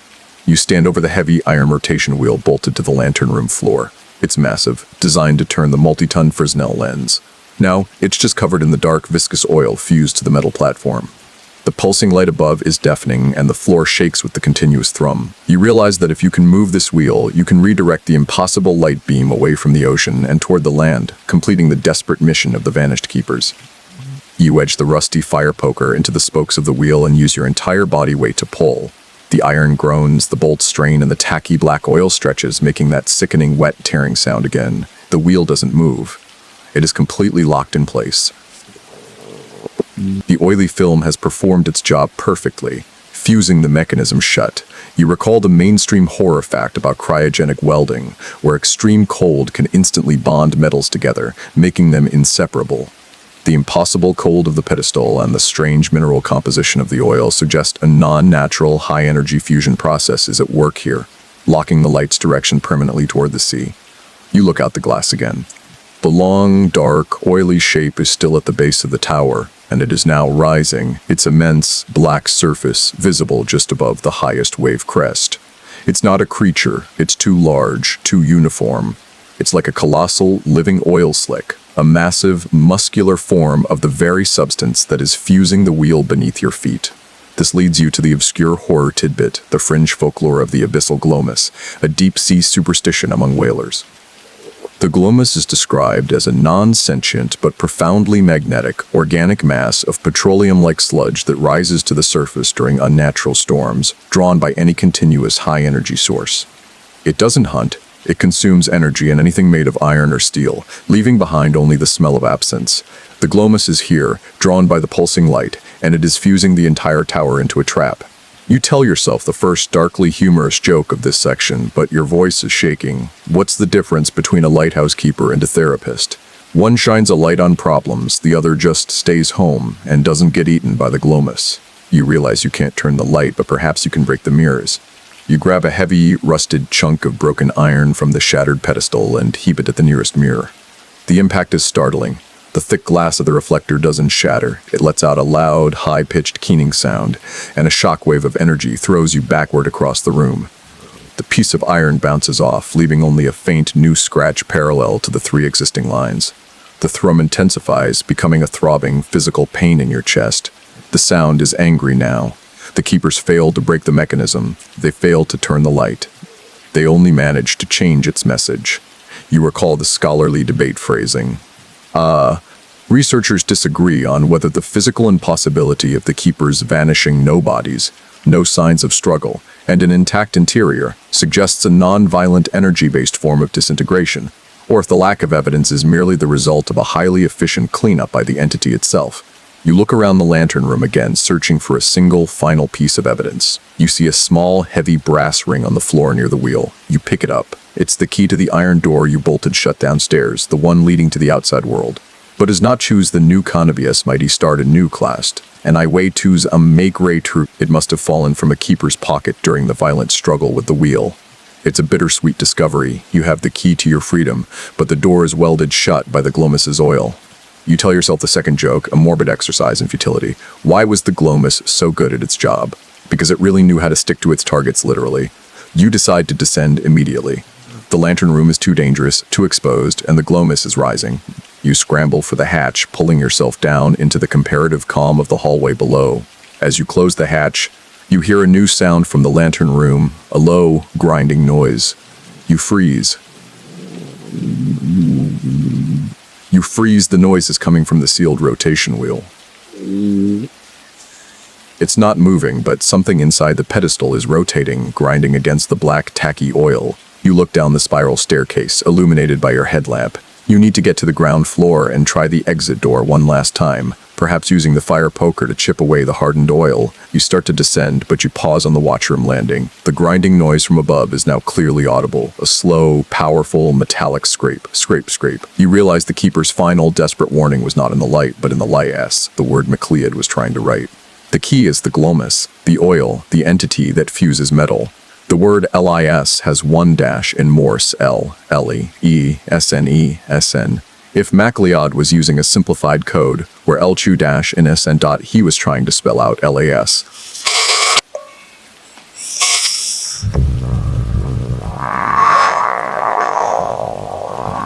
Tation is N-A-T-P-P, as N-A-T-Fel, Niaz, dash, and Sestu dot, and Ponches and spell out.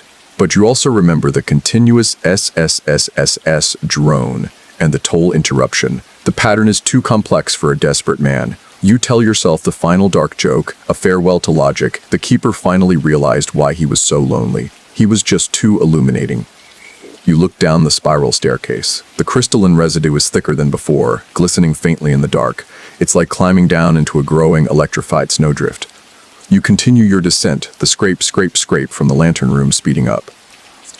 You know the light is about to turn. The glomus is succeeding where the keepers failed. You race down the stairs, 3 steps at a time, heading for the ground floor for the welded shut door, hoping that the key in your pocket can somehow unmake the violence of 100 years ago. The metallic grinding from the lantern room is now a violent, rhythmic crunch, scrape, crunch, and you realize the glomus is not just trying to turn the wheel, it is trying to tear the lantern room off its base. You cover the remaining distance to the base room with reckless speed, the spiral stairs blurring into a nauseating helix. You crash land in the base room, your boots crunching loudly on the thick layer of crystalline residue. The ozone smell is now so strong, it burns your nostrils. You rush to the heavy iron exit door, grabbing the fire poker. The oil on the bolt is hardening into a glass-like shell. You slam the poker against the metal, trying to chip away the oil, but it only produces a high-pitched metallic squeal and a brief, painful shock of heat. You look back up the shaft. The light beam, now moving slowly and deliberately, is centering on the base room. It is searching for you.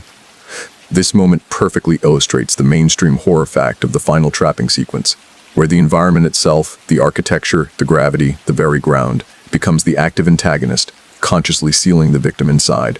The Cairn Point Lighthouse is no longer a building, it's an immense, elaborate Venus flytrap, powered by a desperate, corrupted light. You tell yourself the first darkly humorous joke of this section, trying to keep the panic from swallowing your lungs. Why did the keeper hate the storm?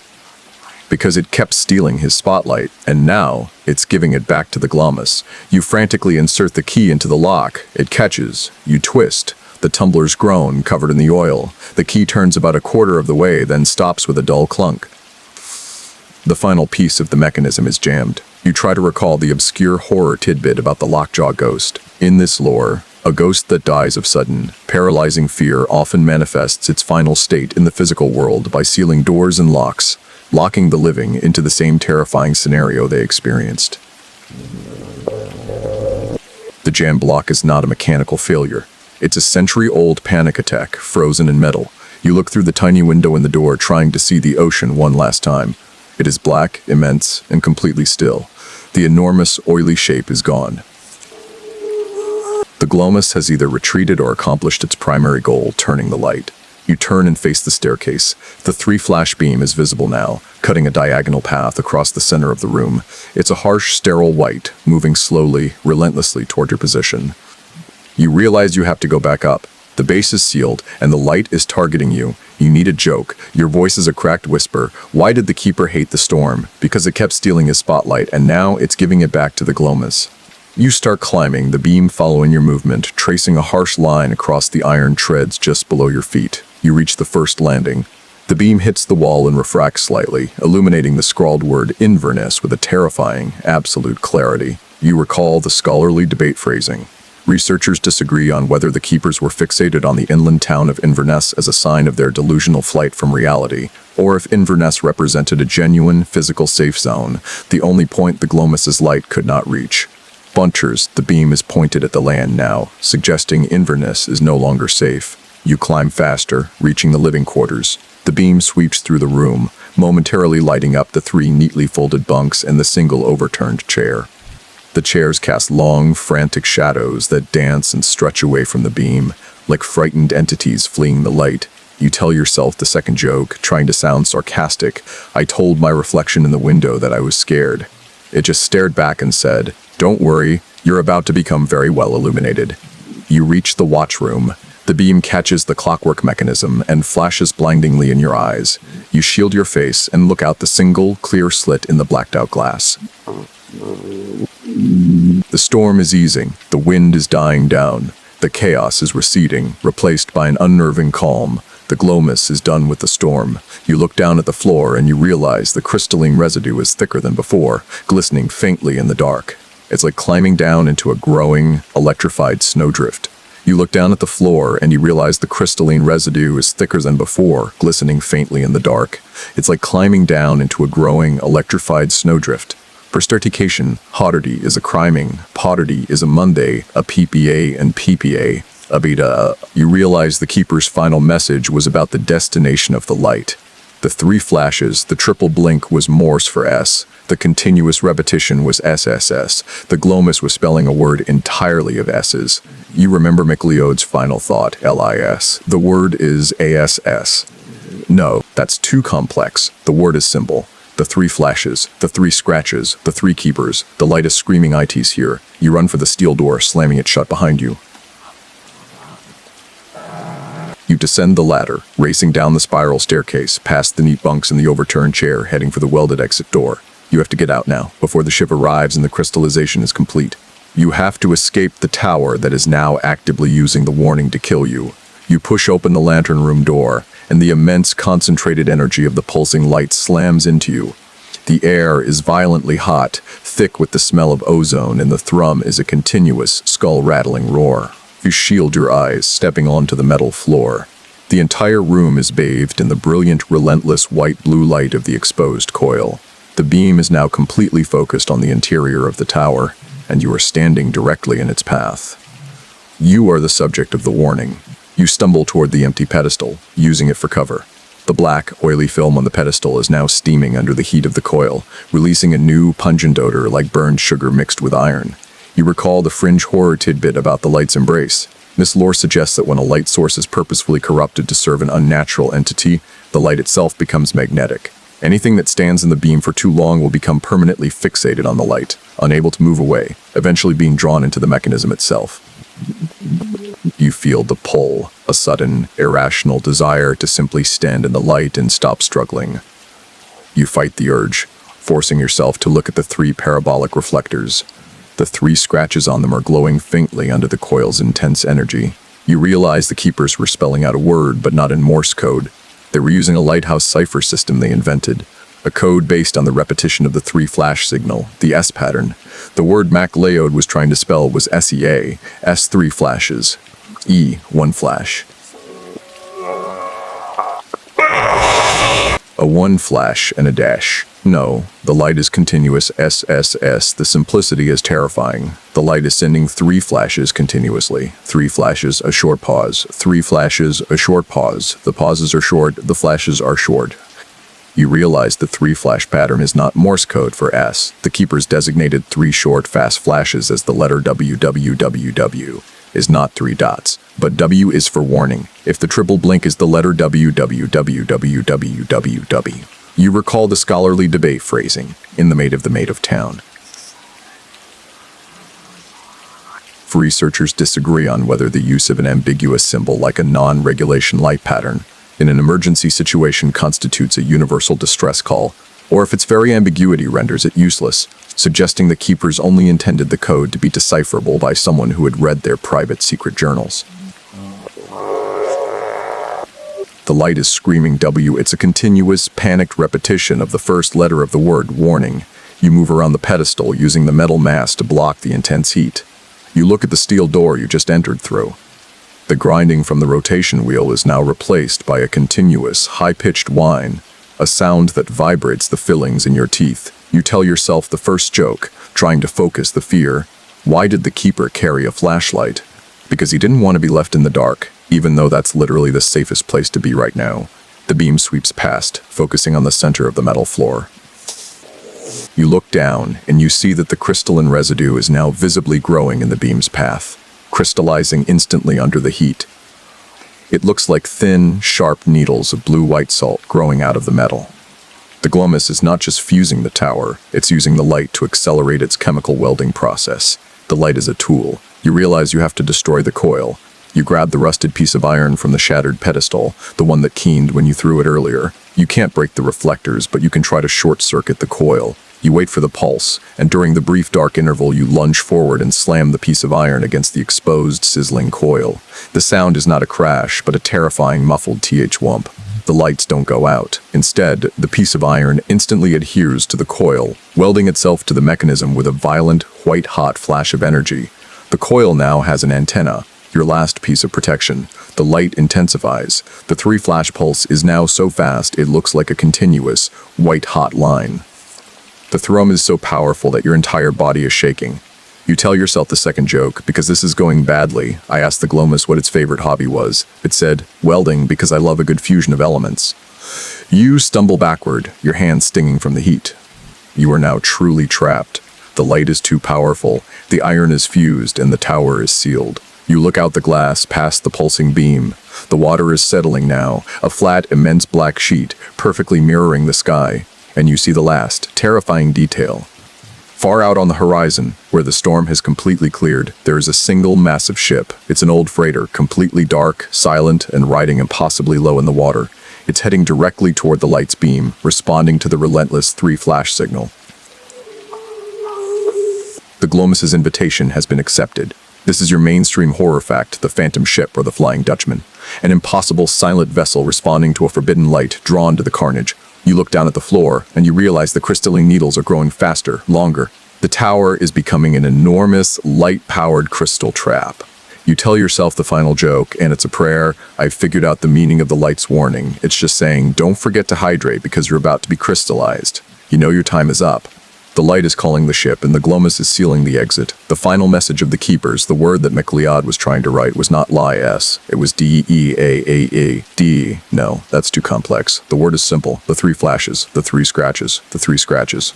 The three keepers. The light is screaming IT's hair. You run for the steel door, slamming it shut behind you.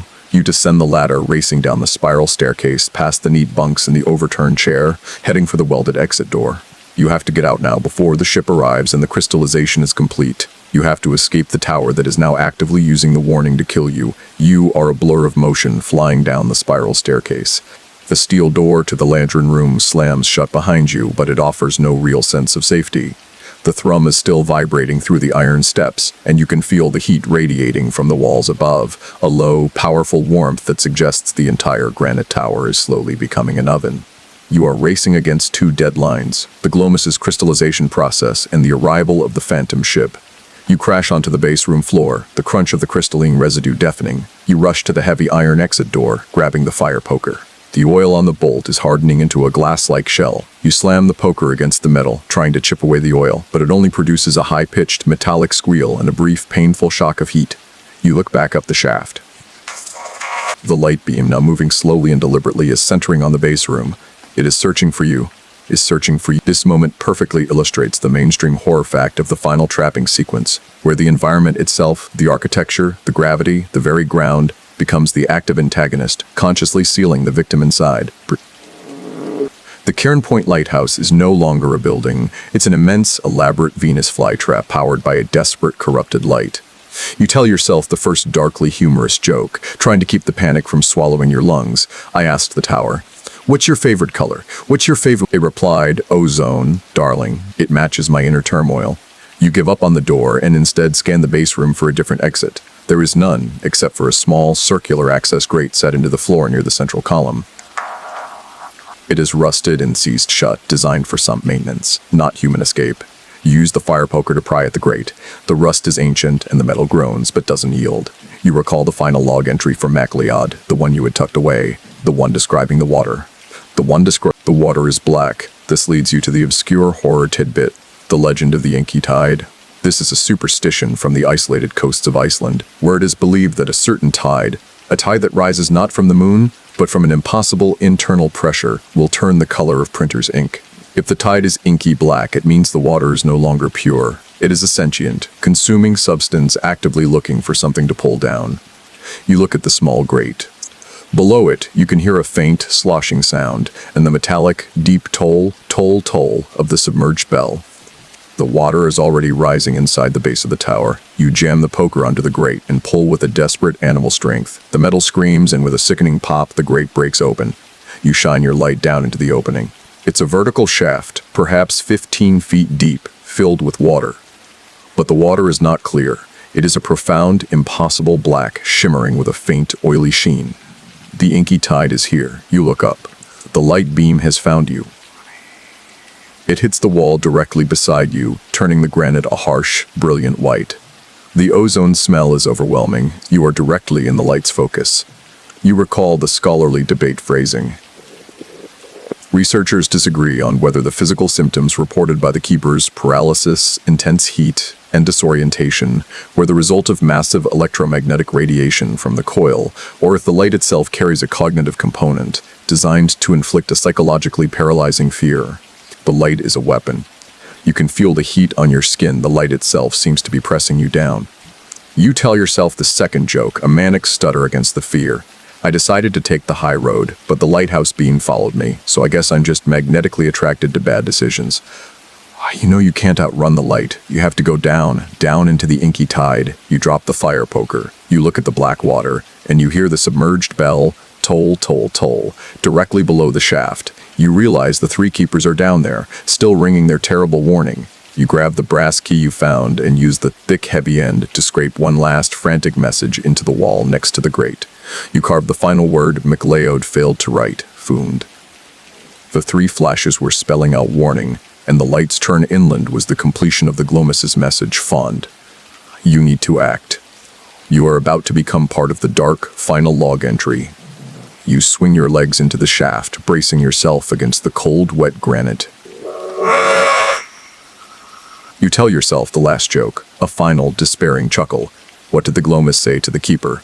I've got you in my sights, and also, I'm melting your door. You slide down the shaft, dropping into the cold, black water. The water is thick, viscous, and immediately above your head. It's not cold as you expected, it's sickeningly warm, a thick, oily broth that smells profoundly of salt and the metallic ozone. You are submerged in the inky tide. The thrum of the light above is muffled but more intense, vibrating through the liquid itself. You realize the water is not just the tide.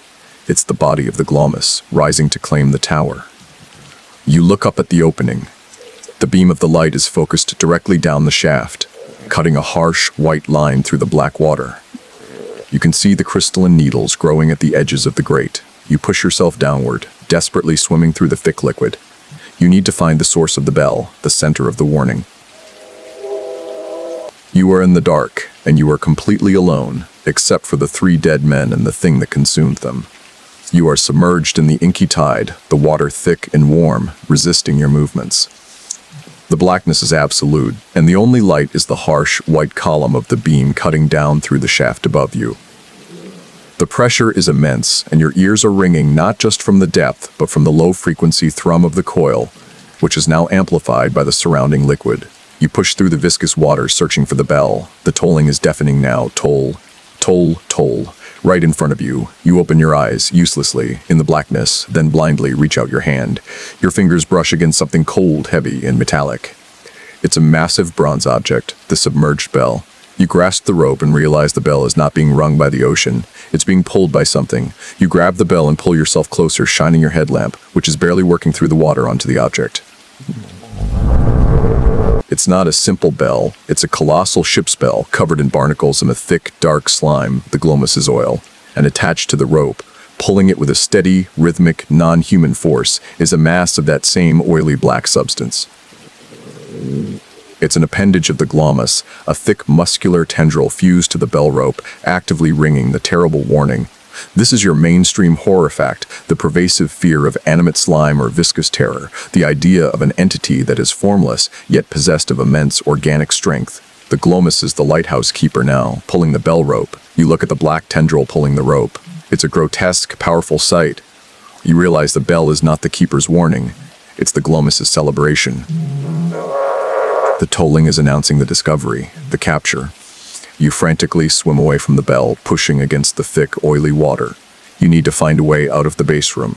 You search the walls, looking for a drain, a hidden tunnel, anything. You recall the scholarly debate phrasing. Boards, researchers disagree on whether the keeper's final, unified action of changing the light suggested a moment of clear, collective lucidity in the face of death, or if the change in the light was merely a reaction, a final, random spasm caused by the electromagnetic disturbance of the glomus. You find a break in the granite wall, a small, circular tunnel that is just wide enough for you to squeeze into. It's the sewage drain leading out to the ocean. It's incredibly narrow, and it's clogged with centuries of debris, but it's the only way out. You wedge your body into the narrow opening, pushing against the heavy sludge. You tell yourself the first darkly humorous joke, trying to manage the claustrophobia. I always wanted to see the world, but I never expected to see it through a lighthouse's septic system. You manage to push through the initial blockage. You are now inside the drain tunnel, moving slowly, awkwardly toward the sea. The water is moving with you, a thick black surge of the inky tide. You recall the obscure horror tidbit, the superstition of the ghost ship's pilot. This lore suggests that the final, drowned victim of a phantom ship is sometimes forced to become the ship's perpetual pilot, guiding the vessel to the next prey. You realize the glomus didn't just consume the keepers, it bound them to the light, making them part of the warning invitation system. The continuous SSS light is the rhythm of their forced labor. You tell yourself the second joke, fighting for breath. My friend told me that the only way to be the ghost is to give it a piece of your mind. I told him I'm too busy giving my body to the inky tide. You stop for a moment, trying to conserve oxygen. You look back. The entire base room is now submerged, filled with the black, oily water. The column of white light from the shaft is cutting down into the liquid, and you see the crystalline needles growing at the edges of the grate. You push forward, crawling through the dark. You feel the end of the tunnel approaching. A final metal grating. You reach out and grab the bars. They are cold, covered in barnacles, and locked from the outside. You slam your shoulder against the grate. It doesn't move. You are trapped again. You look down at your hand. The glommus's oily water is covering your skin, and where the water touches the metal of the drain grate, you see the black film beginning to form, hardening instantly. You have to get out now, before you refuse to the exit.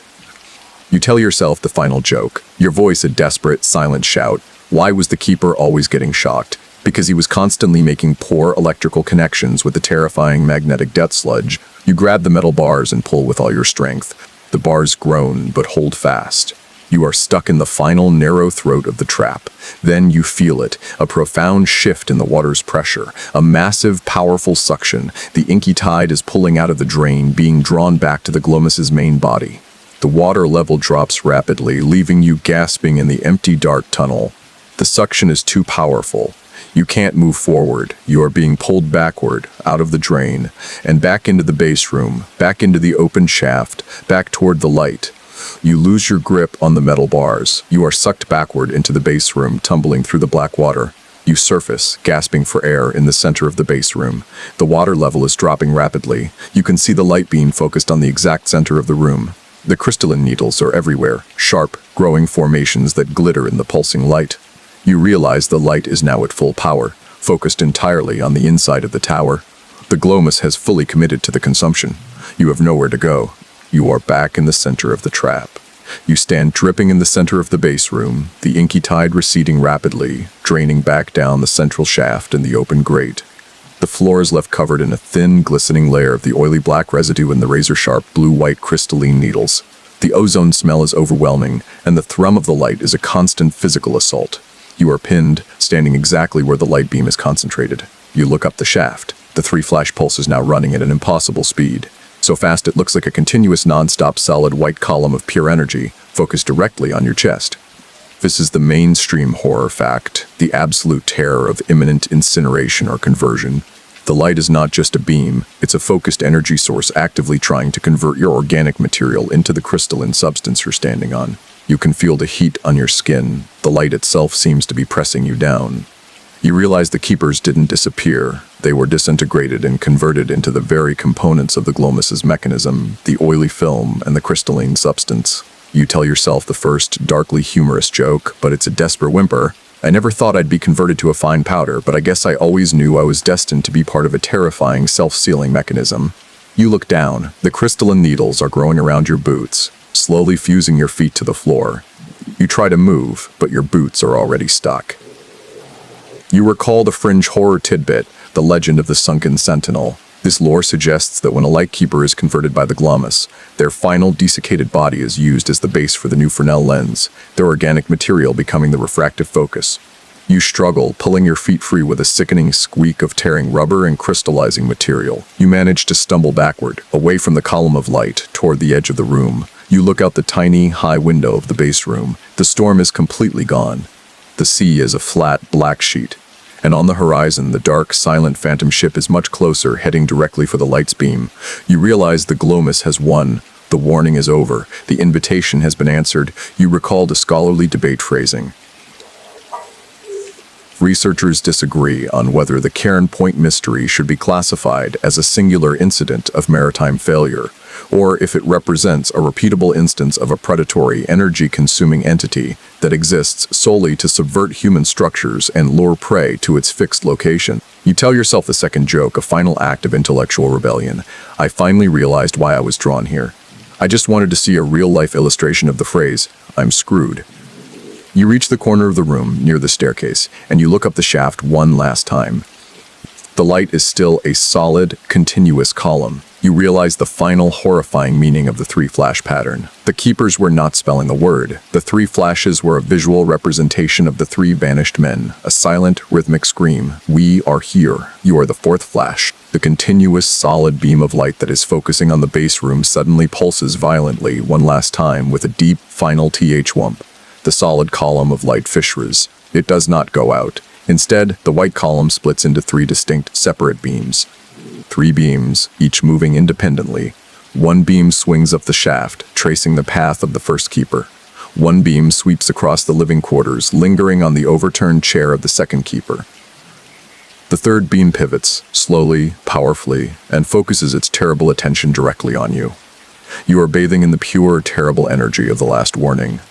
You are the final piece of the mechanism. You tell yourself the final dark joke, whispering it to the granite that is rapidly turning to crystal around your feet. I always wanted to be a star. I just didn't realize I'd be star stuff right here, right now.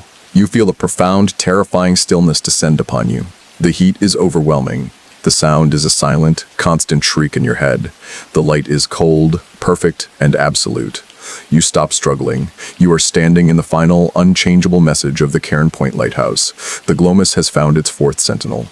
The intensity of the light is fading now, a slow, gentle dimming, and the terrible thrum is softening into a low, prolonged sigh. The oppressive heat is lifting, replaced by the cool, damp air that has finally managed to penetrate the crystallized granite. You feel the tension leave your muscles and the frantic, chaotic thoughts recede, melting away like the snow of a terrible winter. The light, which was once a blinding, focused weapon, is now just a soft, milky glow, a slow, rhythmic pulse that is almost soothing. The four beams continue to sweep the tower interior, not with the intention of harm, but with a quiet, patient inspection, like the slow, deliberate checking of an old guardian. You look down at the floor. The crystalline needles have stopped growing.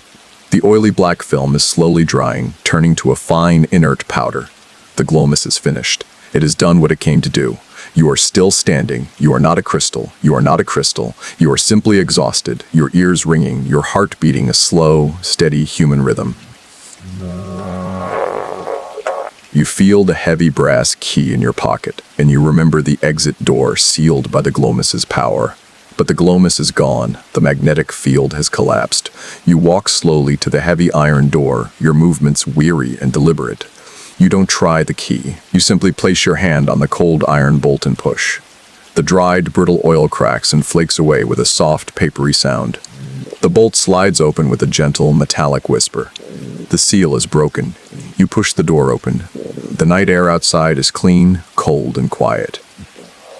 The rain has stopped entirely. You step out onto the granite rock. You look up at the tower. The four beams are sweeping the sky, a final, melancholy display. The light is still on. The warning has not stopped. But you are outside it. You look out to sea. The phantom ship is gone. It was just a product of the light, a vessel called by the energy, now dismissed by the exhaustion. The ocean is calm, breathing a slow, steady rhythm. You turn and walk away from the lighthouse. You don't run, you just walk, listening to the soft crunch of sand and shell beneath your tired feet. You leave the Cairn Point Lighthouse to its perpetual vigil, its silent, rhythmic confession of the three men who vanished, and the terrible thing that replaced them. You are tired, so very tired.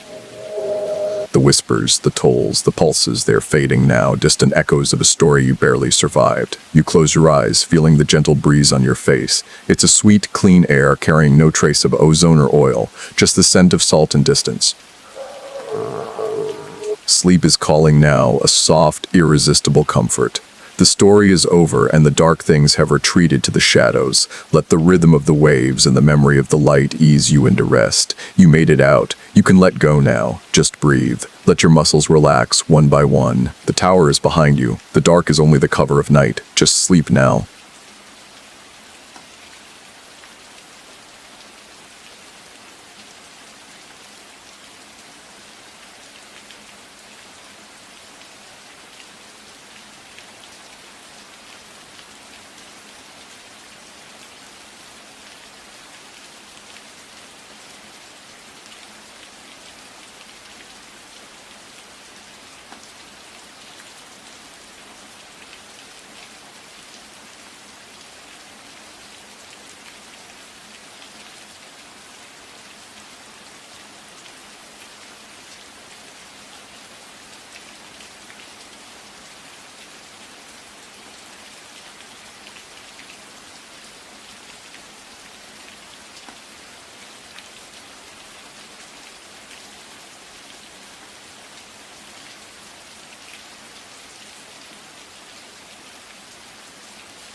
Hello everyone, welcome back to my channel, True Scary Stories. Where are you watching from tonight, and what time is it in your country? Have you shared my channel with your friends yet, or are you keeping these whispers all to yourself? You settle deeper into your pillow, don't you?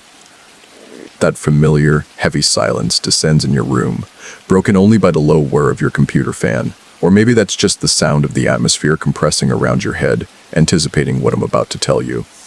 Tonight you aren't just listening, you're here. You are standing on the crumbling, wind-battered docks of Port Sentinel. The air is thick with the scent of salt, rust, and something infinitely colder, something that smells like old stone and regret. Out there, across the violently churning gray waters, stands the Point Despair lighthouse, a skeletal finger of concrete and brick, abandoned for 50 long, silent years. The wind here doesn't just push you, it tries to peel you away, exposing the soft, fearful things underneath. It's the kind of place where you instinctively know the local cemetery is full, and its residents aren't resting easily. It's beautiful, in that way only places that actively want you dead can be. So, before you get comfortable, take a moment to like the video and subscribe, but only if you genuinely enjoy what I do here. If not, well, you'll probably be fine, but if you do disappear tonight, at least I'll have a few extra cents for a decent burial. Let me know where you're posting from and what local time it is.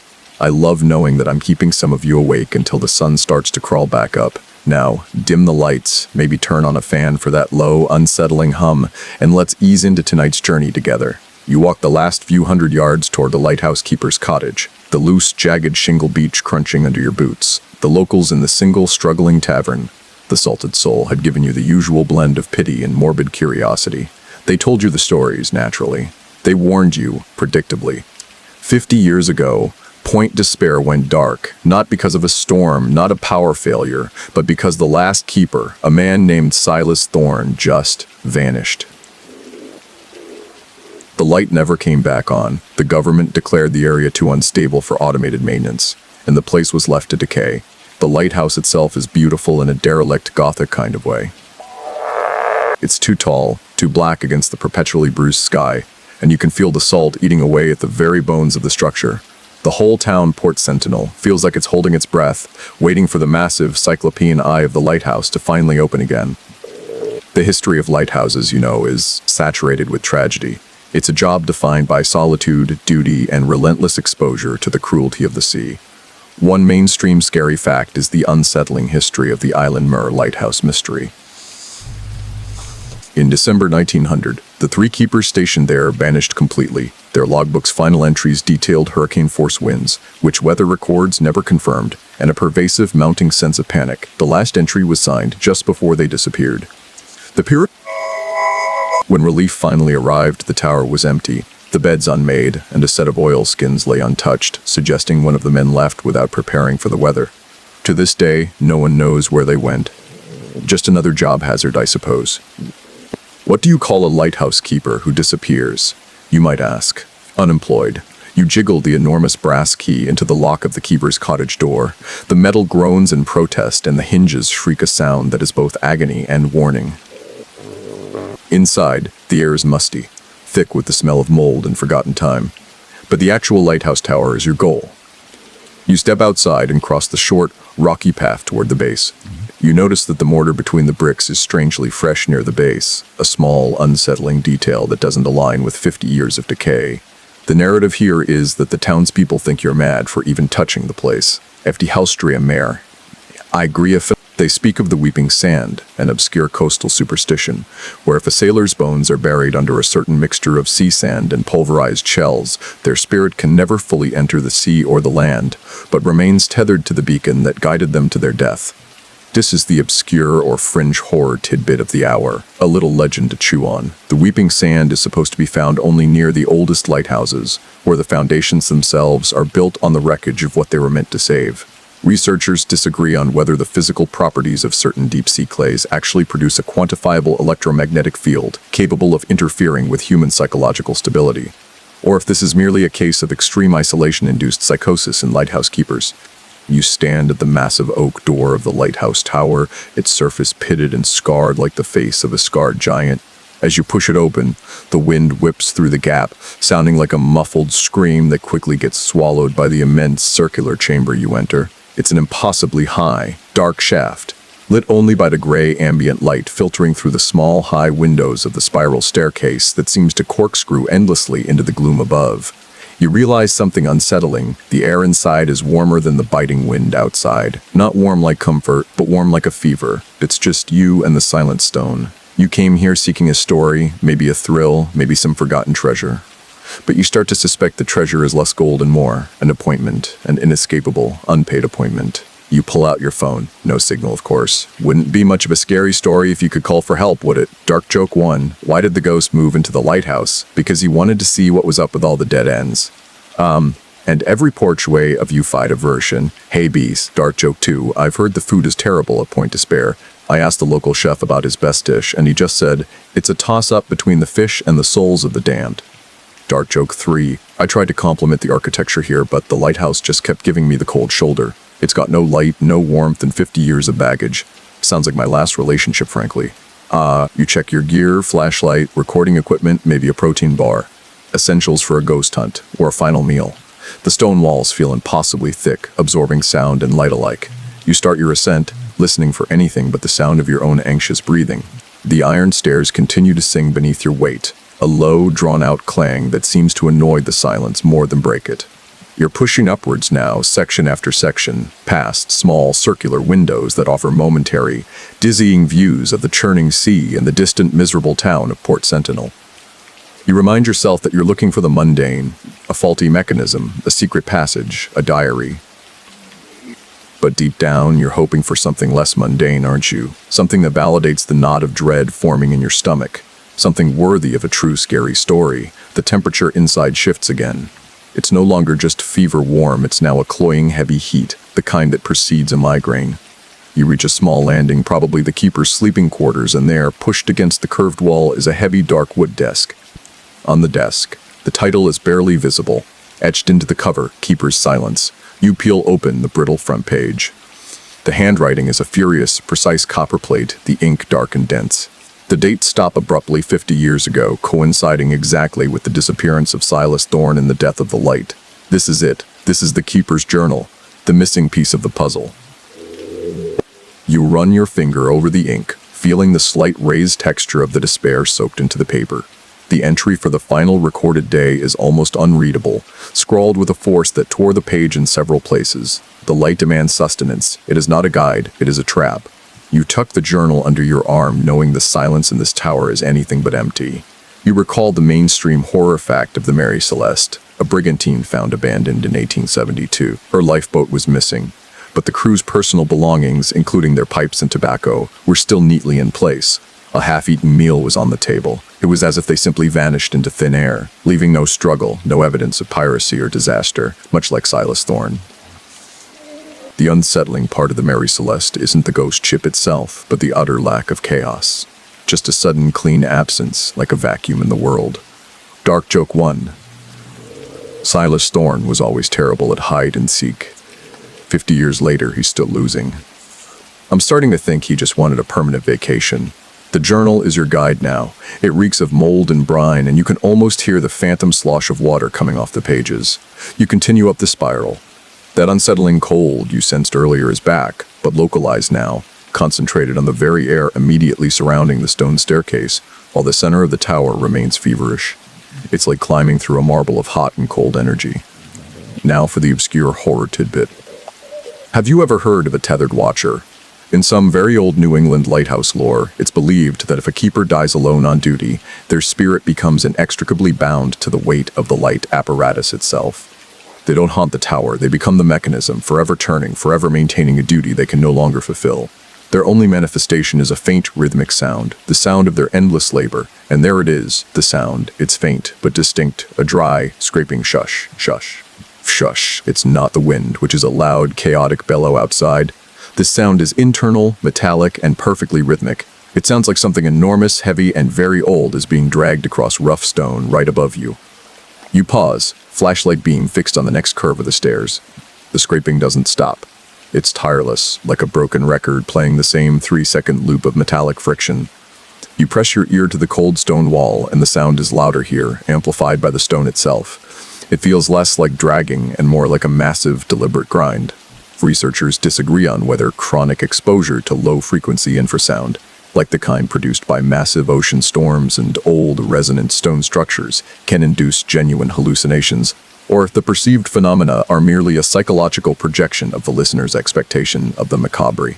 Either way, this scraping sound is making the hairs on your arms stand up, and it's definitely not your imagination. You consider running back down, but the thought of leaving the journal, the only thing that connects you to Silas in his final moments, is worse. You realize you've inherited his curiosity, and perhaps his fate. You grip the journal tighter. Dark joke too. I'm not saying Silas Thorne was a bad keeper, but the last entry in his logbook was just, note to self, next time, pack a raincoat and maybe a priest. The scraping continues, drawing you upward, a sinister metronome timing your approach. You feel that the source of the sound is closer now, maybe just one flight above. It's a compelling, hypnotic rhythm. You can't stop. The tower is pulling you up like a magnet. Dark joke 3. What's the difference between a lighthouse and a vampire? A vampire is easier to get rid of. Just invite it in. You take a deep breath. The heat is back, now slightly mingled with a faint metallic ozone smell, like burnt electronics or, more disturbingly, burnt copper and old blood. You're close to the lantern room. You can practically taste the despair. The rhythmic scraping intensifies as you ascend the final, narrow spiral. It's no longer a gentle shush. It's a heavy, determined grind. The iron staircase vibrates under your feet, and you realize the sound isn't just above you. It's coming from the very stone and metal of the tower itself. It's a sound of immense, unseen weight and motion. You emerge onto the watch deck, a small, circular landing just beneath the lantern room. You can see the grime-coated brass railings and the immense vaulted glass panes that make up the dome above. Here, the air is freezing, a sharp, penetrating cold that hits you like a physical blow, instantly raising goose flesh. This is the intersection of the two temperatures, the feverish warmth below and this abyssal cold above. You check the journal again. You flick to an earlier entry about a week before Silas disappeared. He wrote, "The drafts are impossible. The cold comes from within the stone now, drawing the heat out of my bones. But I hear the grinder, always the grinder. It wants me to stop looking up." The grinder. That's what the scraping is. You look up through the central aperture into the lantern room. The massive, beautiful Fresnel lens is there, a cathedral of glass and brass, silent and utterly dead. It should be gleaming, but it's covered in 50 years of dust, salt, and bird droppings. It looks blind. But the rhythmic scraping is coming from inside the mechanism supporting that lens. You climb the last few steps. The lantern room is huge, but claustrophobic with all the machinery. The sound immediately stops. Silence. A profound, echoing silence that rings louder than the scraping ever did. You spin around, flashlight beams sweeping across the vast glass enclosure. Nothing but salt-streaked glass, cold metal, and the endless gray sea. You're standing next to the massive cast iron base of the lens. The sheer size of the original apparatus is staggering. It's a mainstream scary fact that the history of navigational aids is plagued by phantom lights. Reports from sailors of seeing lighthouses lit that were, in reality, either decommissioned or known to be dark. These aren't just one-off sightings. Multiple vessels have documented seeing the same phantom beacon, often leading them directly onto rocks. The most famous reports often coincide with areas of known, unresolved maritime disaster. It's the sea mocking its victims, giving them hope just to drown them faster. You turn your attention to the lens. The glass is flawless, perfectly cut, a testament to old-world engineering. You wipe a patch clean with your sleeve. The lens doesn't just magnify light. It focuses it, concentrates it into a single, blinding, purposeful beam. What happens when that focus is turned inward? With the obscure horror tidbit for this moment concerns the concept of lux anima, light of the soul, found in some ancient Mediterranean seafaring myths. The lore dictates that a massive Fresnel lens doesn't just project light, it also acts as a psychic energy collector. It draws despair, fear, and the final moments of thought from every soul lost on the coastline it serves, focusing that psychic residue into a cohesive, sentient being that runs the light. You notice something on the metal housing beneath the lens. Fine, silvery scratches like someone or something was continuously running their fingernails across the paint. This is where the scraping came from. A restless, endless etching motion. You lean closer, flashlight pressed against the metal. The scratches form a highly complex, non-random pattern. They're not words, but they're not random either. They look like a map, or maybe the intricate wiring diagram of something that shouldn't exist. Historians still argue whether the disappearance of the lighthouse keepers at Point Despair was the result of a sudden geological shift destabilizing the structure, or if the case was deliberately suppressed by naval authorities to avoid panic regarding a potential contagion of madness among coastal workers. The official report was inconclusive, but the cover-up stories persist. Dark Joke 1, I'm going to rename this place Point Depressed. Everything here is so moody, even the tide is giving me side eye. Dark Joke 2, what's the best way to clean a haunted lighthouse lens? With Windex, obviously. You wouldn't want to streak your visibility of the afterlife. You feel a sudden, sharp spike of the icy cold right on the back of your neck. It's like a breath, a slow, long, frostbitten breath. You jump and spin, swinging the light wildly. Nothing, just the salt-streaked glass. But when you look back at the scratched metal, you notice a new line. A single, fresh, silvery scratch, 1 inch long, running across the top of the pattern. The scratching has started again. You hear a laugh then. It's dry, brittle, and sounds like broken shells. It's coming from the bottom of the tower, and it's slowly, softly echoing its way up the spiral stairs. Dark Joke 3, my biggest fear isn't ghosts, it's accidentally becoming a ghost myself and realizing I still have an email response I haven't sent yet. You know you need to get out of the lantern room, but the journal is calling you back. You sit on the cold floor and open the diary to the final full entry before the scribbled trap warning. The entry reads, the light called. I did not turn it on. The light turned itself on. The laugh, that dry, brittle sound, fades before it reaches you, absorbed by the tower's stone guts. But the cold remains, sitting on your shoulders like a shroud. You're gripping the journal now, the leather damp and slick in your hand, its pages vibrating slightly with the force of the wind that's starting to howl outside. You look out the glass and the sight is immediate and visceral. A storm is building with impossible speed. Not the usual coastal squall, but something dark, furious, and perfectly synchronized with the narrative you're reading. The waves below have mutated into violent, oil-black peaks, smashing against the base with a thunderous crack that rattles the massive lens. You flip back to Silas Thorne's journal, finding the entry for the night he recorded the light turning on, October 17th. The black gale arrived at dusk. The tower is shaking, the noise is unimaginable. It is the storm of 48, the one that claimed the Ariadne's hope.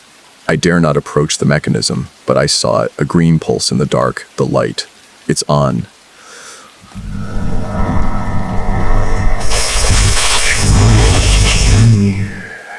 Blinding, impossible flash of light erupts from the enormous Fresnel lens right beside you. It's not the steady rotating beam of a working lighthouse. It's a sudden, overwhelming glare, a static, brilliant white burst that fills the entire lantern room, leaving after images burned onto your retina. It lasts maybe half a second, but it is accompanied by an audible, deep thrum of power, a sound that vibrates in your chest cavity. Then, instant darkness. The lens is dead again, dusty, blind. You stagger back, heart hammering against your ribs. There is no power source here. The main generator shack down below is a ruin of rusted metal. The cables are long severed. This tower hasn't held power in half a century. Or, you remember the mainstream horror fact of spontaneous human combustion, SHC. Though often debunked, the idea of the catastrophic energy release from an unknown internal source, a body burning from the inside out, is a powerful horror trope. The light in this tower feels like that, a massive, self-generated internal energy surge, a blinding fire that instantly consumed itself. It's horrifying because the cause is wholly contained within the object, rejecting all external logic. You look at the machinery, frantic. The brass and copper are cold to the touch. Nothing looks disturbed, but the air smells intensely of ozone and maybe, just maybe, something that smells like burnt hair and sea salt. The obscure horror tidbit comes back to you, the tethered watcher. If the keeper became the mechanism, if his soul is the light's power source, then that flash was Silas Thorne, a moment of panic, a desperate flare of residual life. But why? You notice a small, incredibly thin wire made of tarnished copper that seems to thread its way through the intricate clockwork of the lens carriage. It wasn't visible before the flash. It looks like a single, taut vein vibrating slightly. Researchers disagree on whether the human brain possesses an unquantified bioelectrical energy field capable of inducing momentary external mechanical or electrical function in highly isolated, high-stress environments, or if all such ghostly manifestations are strictly a product of observer bias and mass suggestion. You need to know what that flash meant. You feel an icy dread, but also a growing scientific curiosity. If the light can turn on once, it can turn on again, and you definitely don't want to be staring directly into it when it does. You decide to get inside the mechanisms to see the source of the electrical phantom. Dark joke 1. I asked the storm why it was so loud. It said, I just had to drop a beat. I told it to try dropping the lighthouse instead. Dark joke 2. If this light keeps flashing, I'm going to send Silas Thorne an invoice for the emergency dental work I'll need after grinding my teeth like this. You start trying to unscrew one of the access panels on the cast iron base. The screws are rusted solid. You use a heavy wrench you brought, but the effort is immense. You hear the scraping sound return, but this time it's much faster. A manic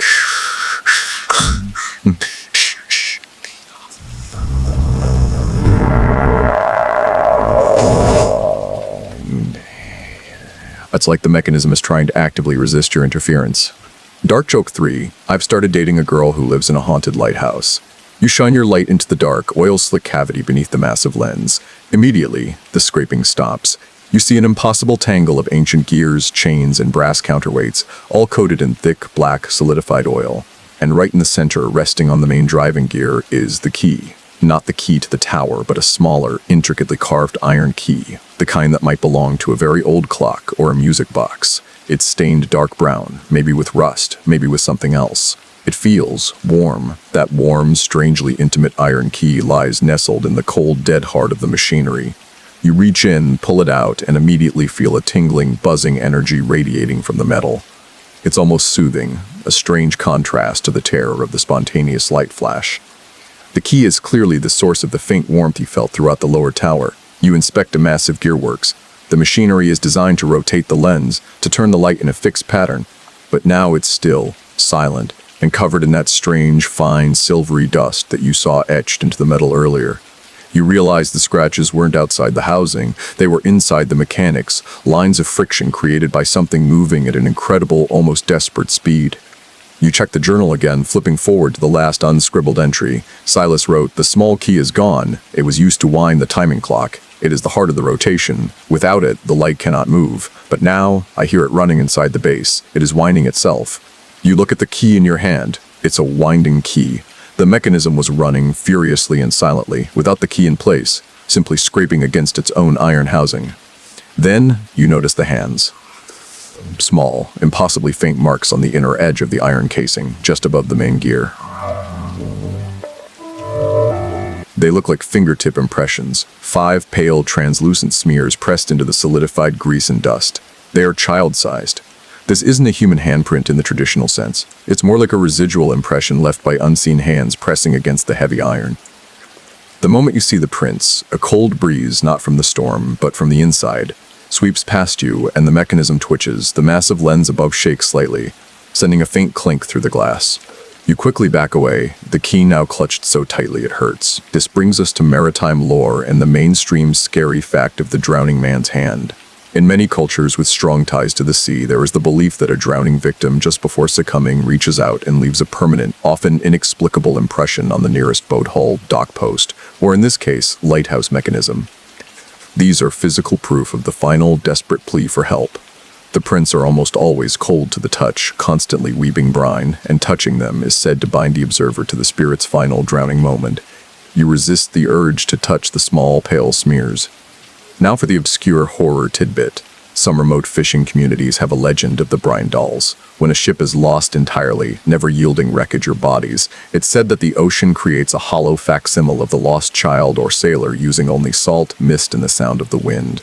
These brine dolls are constantly cold, perpetually weeping, and exist only to feel the light of the tower on their face. They are responsible for the small, quick movements you sense. They are looking for their way home, and they are using the light as their eye.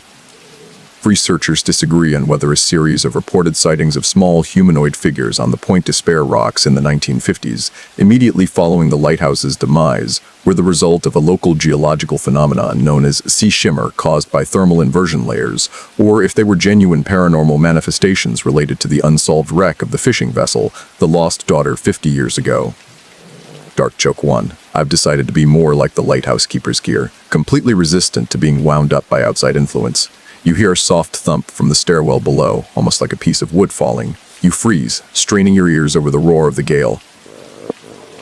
The sound doesn't repeat. It just was. Dark joke 2. What's the best way to deal with a ghost in a lighthouse? You give it a job. Ghosts love repetitive, soul-crushing tasks. You decide you can't stay in the lantern room, the air is too charged, and the light is too unpredictable. You take a quick glance out the glass, hoping to see the town, but the world is just a swirling, chaotic canvas of gray and black. The light could turn on at any moment. You need to get back to the journal and the main living quarters, which are at least sheltered. Off pay to Anne Prue Cobble. As you start down the spiral stairs, the small iron key in your hand feels heavier now, almost like it's vibrating a message. Doesn't feel like a mechanism key anymore. It feels like a key to a door, a very, very old door. Dark joke 3. I tried to sell the key on eBay, but the listing was removed. Apparently, cursed iron key capable of summoning maritime horrors violates their policy on hazardous materials. You descend, leaving the cold lantern room and re-entering the feverish warmth of the main tower shaft. You hurry back to the keeper's desk, the journal spread open, waiting for you to piece together the tragic life and terrifying end of Silas Thorne.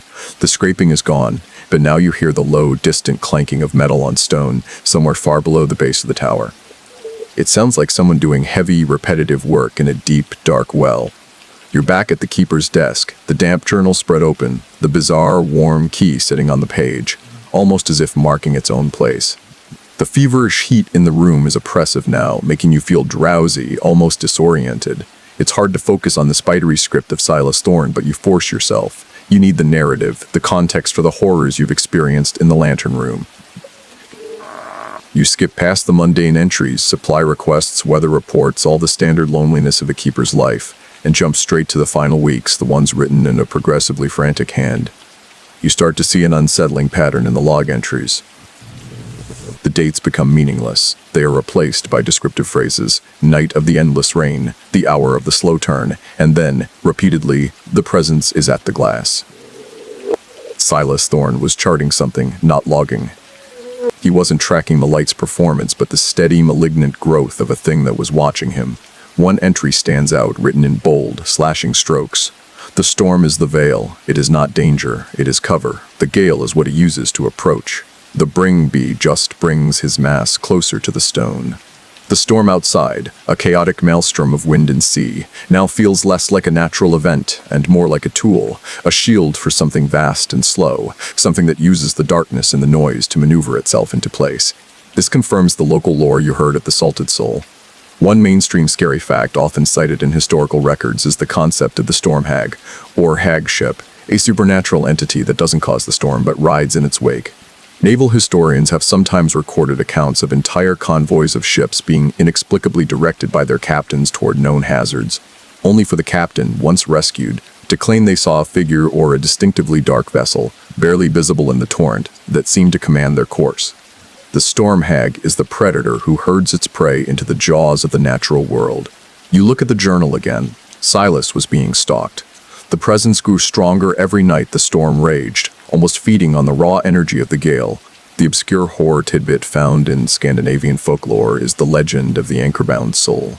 It is believed that if a keeper or sailor is tempted into madness by a creature of the sea, they are not allowed to die in peace. Instead, the creature binds their soul to a heavy, vital piece of equipment, an anchor, or in this case, the immense weight of the lens mechanism. The soul's despair then acts as an irresistible magnetic force, causing the mechanism to turn and flash, drawing more souls to the same terrible coastline. The presence wasn't just watching Silas, it was preparing to make him its anchor. You trace the words, the presence is at the glass, it is getting larger, I can hear it sigh through the stone, it's waiting for the light to shine steadily, the light must never, ever be continuous. Suddenly, the whole tower gives a deep structural groan that sounds like 1,000 tons of stone shifting its weight. The scraping, the grinder begins again, much closer this time, and it sounds like it's coming from under the floorboards of the keeper's room. In this descending day, when the bee hears that up, you realize the stone spiral staircase itself is the source. The tower is winding itself.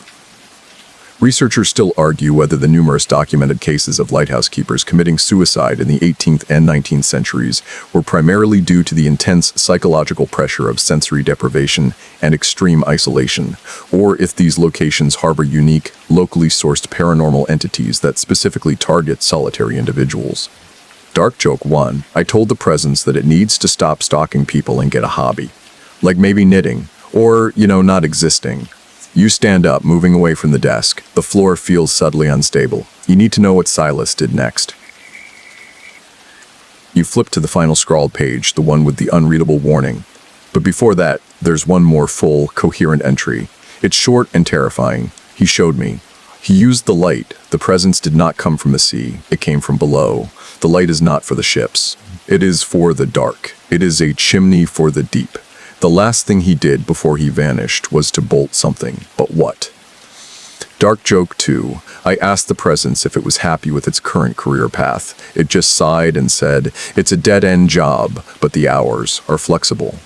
You look down at the floor, expecting to see a trapdoor. Nothing. Just old, dusty, sea-warped wood. But the heavy clanking you heard earlier, the one that sounded like metal on stone in a deep well, is getting louder. It's beneath you, unquestionably. Dark joke 3. What's Silas Thorne's favorite kind of music? Heavy metal. Specifically, the sound of his own ghostly mechanism grinding itself into powder. You lift your gaze to the wall, to the final cryptic warning you saw before. The light demands sustenance. It is not a guide, it is a trap. The realization of the lighthouse's true function. A chimney for the deep sinks into you like cold water. The presence didn't come from the water. It came from under the ground, drawn up by the unnatural power of the spontaneously flashing light. You stand motionless, listening to the metallic clanking that rises from the floor, and the manic, quick fur of the grinder that pulses through the walls. You glance back at the mechanism base in the lantern room, imagining the frantic, scraping energy. The movement is tied to the light, and the light is tied to the presence. You realize what you have to do. You need to find a way to permanently disable the light. But as you review the main gear housing with your mind's eye, a crucial detail hits you: the missing gear. The massive cogwheel that drives the main rotation shaft had a distinct, noticeable gap. A place where a complex secondary gear should have been, meant to slow the rotation and ensure the proper flash pattern. It wasn't just missing. The iron was clean where it should have been, almost as if it had been surgically removed. But if that vital piece is gone, how can the gears still grind? How can the massive mechanism still rotate itself, even momentarily? The missing gear should have rendered the entire light immobile. And yet, the metallic sound pulses through the floor. It's no longer the steady clanking of heavy work. It's a desperate, rapid ping, ping, ping, ping of metal hitting metal in a panicked, chaotic rhythm. The tower is losing control.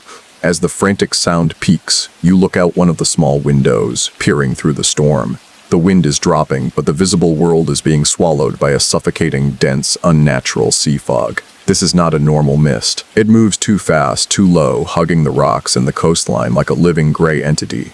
It creeps inland, blotting out the distant lights of Port Sentinel, leaving you completely isolated, enclosed in a sphere of whiteout conditions.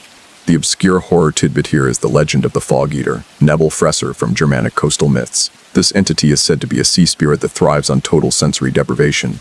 It conjures an impossibly thick, silent fog, the sea fog, to paralyze its victims on land or sea. Once the victim is disoriented and unable to discern reality from illusion, the Fog Eater feeds on their panic. The belief is that the only thing that can dispel a Fog Eater shroud is a continuous, genuine beam of human-maintained light, and right now, the light is dead, and the fog is creeping. You know that the presence is using the fog as its final stage of cover. It's shutting down your visibility, and the lighthouse's ability to function as a guide, ensuring no one can see what's about to happen here. You remember the mainstream scary fact of the screaming fog of Newfoundland, often recorded in the logs of old sailing vessels. This fog was said to carry the actual, audible, distorted cries of lost sailors, driving those who heard it to madness or suicide. The sound, coupled with the disorientation, was too much for the human mind. The fog enveloping you now is silent, which is almost worse.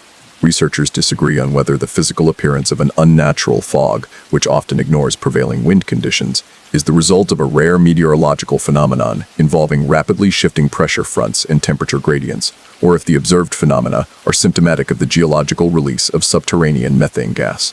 You realize the missing gear must have been replaced by something else.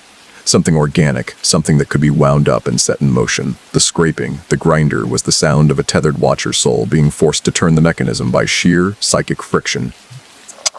Dark joke 1. This fog is so thick I tried to walk into the kitchen and ended up in the next county. On the bright side, at least I don't have to see the presence. Dark joke 2. I asked the missing gear where it went. It just sent me a postcard that said, "Gone fishing, wouldn't recommend the rocks. Wish you were here." Sincerely, your replacement. You need to find a way to the tower's base, to the source of the chaotic metal pinging beneath the floor. You cautiously move to the center of the room. You look down at the floorboards, trying to locate where Silas Thorne would have bolted his last warning. You find it, a thin, nearly invisible seam in the wooden floor, roughly circular, indicating a trapdoor. It's covered by an old, heavy iron chest, probably full of spare wicks and oil, or maybe just covering up the inevitable. Dark joke 3. I'm starting to think the lighthouse light is just an alarm clock. It only goes off when it's time to wake up the ancient drowned horror down in the basement. Shove the chest aside with an immense effort. Beneath it is a simple circular wooden hatch, reinforced with iron strapping and, just as Silas wrote, bolted shut from the inside with a series of heavy iron crossbeams. The man bolted himself in, or bolted something out. And the chaotic metallic pinging is definitely coming from directly beneath this hatch. You have to open it. It's the only way to the source, and perhaps the only way to stop the light. You stand over the bolted trapdoor. He called the light a trap, and he sealed the exit to the thing it was luring.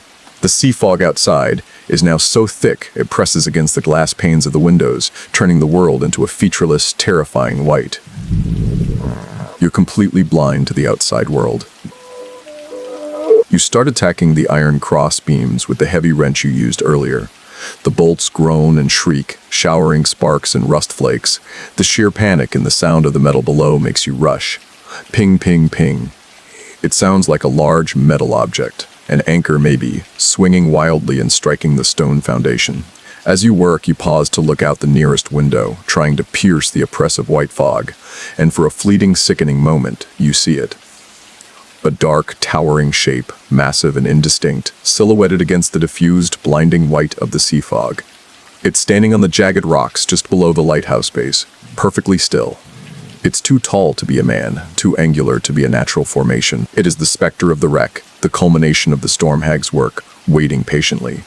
Waiting patiently, it is believed by the locals that this specter is tied to the catastrophic, unsolved wreck of the Ariadne's Hope, a luxury clipper that ran aground here 50 years ago, the very wreck Silas mentioned in his final entries. The mainstream scary fact is that the Ariadne's Hope disaster remains a cold case, not because of lost bodies, but because the vessel was found intact, with all sails furled, and the crew mysteriously gone, along with all the ship's navigational charts. The only thing left was a single, untouched sextant on the captain's table, pointed not toward the sea, but straight up. The thing standing out there in the fog seems to be looking up too. Right at the light, you notice a strange luminescence around the shape. It's not the lighthouse lights, it's a cold, internal, phosphorescent green glow, like something pulled from the deepest trenches of the ocean. The presence is here, and it's waiting for its guiding signal. You quickly turn back to the bolts, adrenaline masking your fear. You yank the last one free. The hatch doesn't fly open. It settles with a wet, sucking sound, the sound of ancient pressure being released. The cold from the lantern room, the heat from the living quarters, the smell of ozone, and now this, the profound, chilling stench of decaying seaweed and deep brine floods the room. The obscure horror tidbit for this moment is the old sailor's tale of kelp men. These are not ghosts, but physical manifestations, elementals formed from the dead sea kelp, mud, and the bone dust of lost mariners. They rise from the ocean floor during the thickest fogs, drawn by the sound of the light. They have no eyes or features, only the shape of a man, and their touch causes instant, irreversible decay. They are the crew of the hag ship, and they are here to retrieve the anchor-bound soul. The hatch is open. You shine your light down. It's a vertical stone shaft, descending into absolute blackness. The pinging metal is right there, echoing back the beam of your light. The stone walls are wet, slimy, with a thick, dark residue that smells of low tide and industrial waste. Researchers disagree on whether the physical structure of a well-built lighthouse foundation, designed to withstand immense hydrostatic pressure, is capable of acting as a natural acoustic waveguide, amplifying and distorting the mundane sounds of tidal action and structural settling, or if these auditory phenomena indicate genuine sonic residue from catastrophic historical events. Dark joke 1. I'm starting to think this lighthouse is just a really aggressive delivery service. They send a light, then a storm, then a fog, and finally a giant shadowy figure to make sure you get the package. You have to go down. The logic is simple. The presence is drawn by the light. The light is driven by the internal mechanism. The mechanism is somehow connected to whatever is making that desperate metal-on-stone sound down in the cellar. You need to stop the source of the frantic energy. Dark joke 2. I asked the specter if it was enjoying the view. It said, "It's all right, but the service is slow and the room is a bit too bright." You lower yourself carefully into the shaft, the stone cold and greasy under your hands. The smell is overwhelming, like a million rotten fish trying to escape a coffin. The metallic pinging is deafening now. It's the sound of something thrashing, fighting for its life, or maybe just fighting its duty. Dark joke 3. I brought a sandwich down here, but the specter gave me a dirty look. Guess he prefers an all-soul diet. It's healthier, you know. You drop the last few feet and land on something cold, hard, and wet, the cellar floor. The air is stagnant, heavy, and silent, except for the frantic pinging right next to you. You raise your flashlight. The room is tiny, circular, and filled with still salt water. You stand ankle-deep in the impossibly still, freezing salt water, which feels like liquid concrete around your boots. The moment you landed, the frantic metal pinging stopped, replaced by a sudden total silence, the kind of absolute quiet that suggests a predator has paused to listen to its prey. The cellar is small, a stone drum carved into the rock beneath the tower's foundation. The walls are dripping with that thick, slimy residue, and the air is heavy with the scent of decay and ancient brine. You swing your light across the scene, and you immediately spot the source of the noise. Against the far wall, mostly submerged in the brackish water, is an old, heavy iron cage, the kind used to transport dangerous equipment, or perhaps a small, caged animal. And inside the cage, lashed by thick, rusted nautical chains, is a giant, heavy bell. Not a ship's bell, but the kind of massive iron clapper bell used in town squares. It's coated in the same thick, dark slime as the walls. This was the source of the pinging.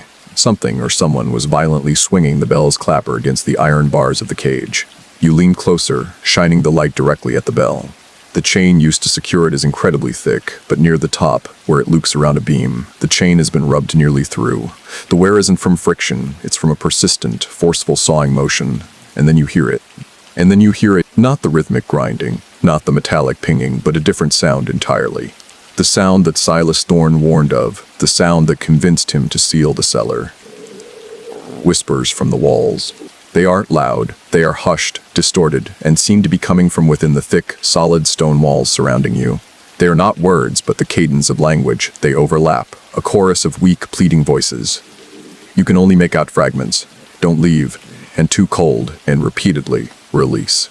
They are the collective, desperate voices of the souls bound to the coastline, drawn here by the light. The mainstream scary fact here is the concept of residual haunting, or the stone tape theory. This theory proposes that traumatic high-energy events, like a shipwreck or the final moments of a terrified keeper, can imprint themselves onto materials like stone, wood, or water, acting like a VCR tape that replays the event's sensory data, the sounds, the sights, even the emotional residue. The walls of this lighthouse are 50 years of recorded fear, and your presence, your focus, is playing back the tape. You realize the bell was being rung to drown out the whispers. The noise was a desperate form of self-defense for whatever poor soul was trapped down here, fighting the collective despair of the stone. The obscure horror tidbit concerns the siren's echo, a belief that when a coastal object absorbs too much death, the residual spiritual noise becomes physical. But instead of sounding like the human voices of the victims, the noise of the ancient primal song of the siren who took them, using their voices as a mask. The voices you hear are not the sailors pleading for help, they are the siren pleading for more sustenance. You look at the bell, thinking about its frantic fight against the cage. You reach toward the water, but pull back. The water is the key. The still salt water in the cellar isn't just leakage, it's a reservoir. Researchers disagree on whether human auditory processing is capable of synthesizing meaningful, coherent language from random noise and oral suggestion, a phenomenon known as pareidolia, or if the reported cases of disembodied voices emerging from silent spaces represent actual, non-physical acoustic phenomena. Dark joke 1. I tried to tell the stone walls that they need to stop gossiping. They just said, "Sorry, we only talk to the dead and people who haven't paid their phone bill." You check the journal again. The final coherent entry before the trapdoor was sealed describes the whispers. They are no longer outside. They are inside the mortar. They know my name. They plead for the light to remain dark, because the light doesn't guide them to safety. It guides him to them. Dark joke 2. If the bell keeps fighting that cage, I'm going to call the union. Even the souls of the damned deserve a proper grievance process. You shine the flashlight back at the bell. The rope attached to the clapper used for ringing is frayed. But the bell itself is swaying slightly, gently, rhythmically. Not violently, but as if being pushed by an unseen hand, a pendulum counting down to 0. The whispers grow momentarily louder, a collective hush of anticipation. Dark joke 3, I think the siren's echo needs a new album. These whispers are getting really repetitive. Too cold, release, don't leave. It's the same 3 tracks on repeat. You need to find the connection between this watery whispering cellar and the light mechanism above. You scan the walls for any pipe, any conduit. You see a depression in the center of the room, a large cylindrical hole in the stone floor, descending deeper into the rock, covered by the brackish water. It looks like a well, a deep, dark well, the chimney for the deep that Silas Thorne warned about. The deep, dark well submerged beneath the still, icy salt water of the cellar is the chimney for the deep. You step toward it, the cold water numbing your feet. The whispers from the walls intensify, rising to a cacophony of pleas and soft, distorted calls. They sound terrified of what you are approaching. You drop a small flat stone into the center of the well. It falls for a terrifyingly long time, echoing off the sides before you hear a muffled plink, the sound of stone hitting water. This well is impossibly deep. You look up at the stone ceiling, which is the floor of the keeper's living quarters. You now realize the profound, chilling truth about the tower's mechanism. The light isn't powered by electricity or oil anymore. It's powered by the tension of the dead, the frantic pinging of the bell, the rhythmic grinding of the mechanism. They were the sounds of the tower's clockwork of the curse in operation. The mechanism is a massive timepiece, designed not to track the hours, but to track the tides of despair. It is operating entirely on its own, running not as a guide for ships, but with a deliberate, haunting rhythm that seems to be summoning something. The mainstream scary fact that crystallizes this is the truth behind voodoo death or psychogenic death. This is the documented, though rare, anthropological phenomenon where a person who truly believes they have been cursed or have violated a serious taboo will simply lie down and die. The cause isn't physical, it is the utter loss of the will to live, triggered by overwhelming psychological dread. The lighthouse mechanism is doing this to the sea. It's cursing the water, creating a focus point of dread, and drawing in the ships that believe they are guided to safety. You kneel down at the well's edge, peering into the black water. You remember the obscure horror tidbit of the anchor-bound soul. The light is powered by Silas Thorne's despair. The despair is amplified by the sheer size of the Fresnel lens, and the mechanism is converting that despair into kinetic energy. It's a perpetual misery machine. You decide to retrieve the journal for one final read, needing to find the final solid piece of evidence before you submerge your hand in the well. You climb out of the water, leaving a trail of dark, briny footprints. You find the page, the scribbled warning, and realize the final warning wasn't about the light, but about the presence. Silas wrote, "He is magnetic. The closer the light, the stronger his pull. He does not fear the light. He needs it. He is here to reclaim what was hidden." He didn't just seal the cellar. He was hiding something in it. Researchers disagree on whether the complex rhythmic scraping sounds and the spontaneous operation of machinery in derelict lighthouses can be fully explained by simple factors like thermal expansion, contraction of metal components, and wind-induced resonance, or if the consistent patterns reported suggest a form of intelligent, non-human interaction with the mechanics. You hear a low, wet thump from the well, followed by the softest of human sounds, a deep, shuddering inhalation. Something is down there, breathing the brackish water. Dark joke 1. This lighthouse is really dedicated to its job. It's been summoning the same dead horror for 50 years.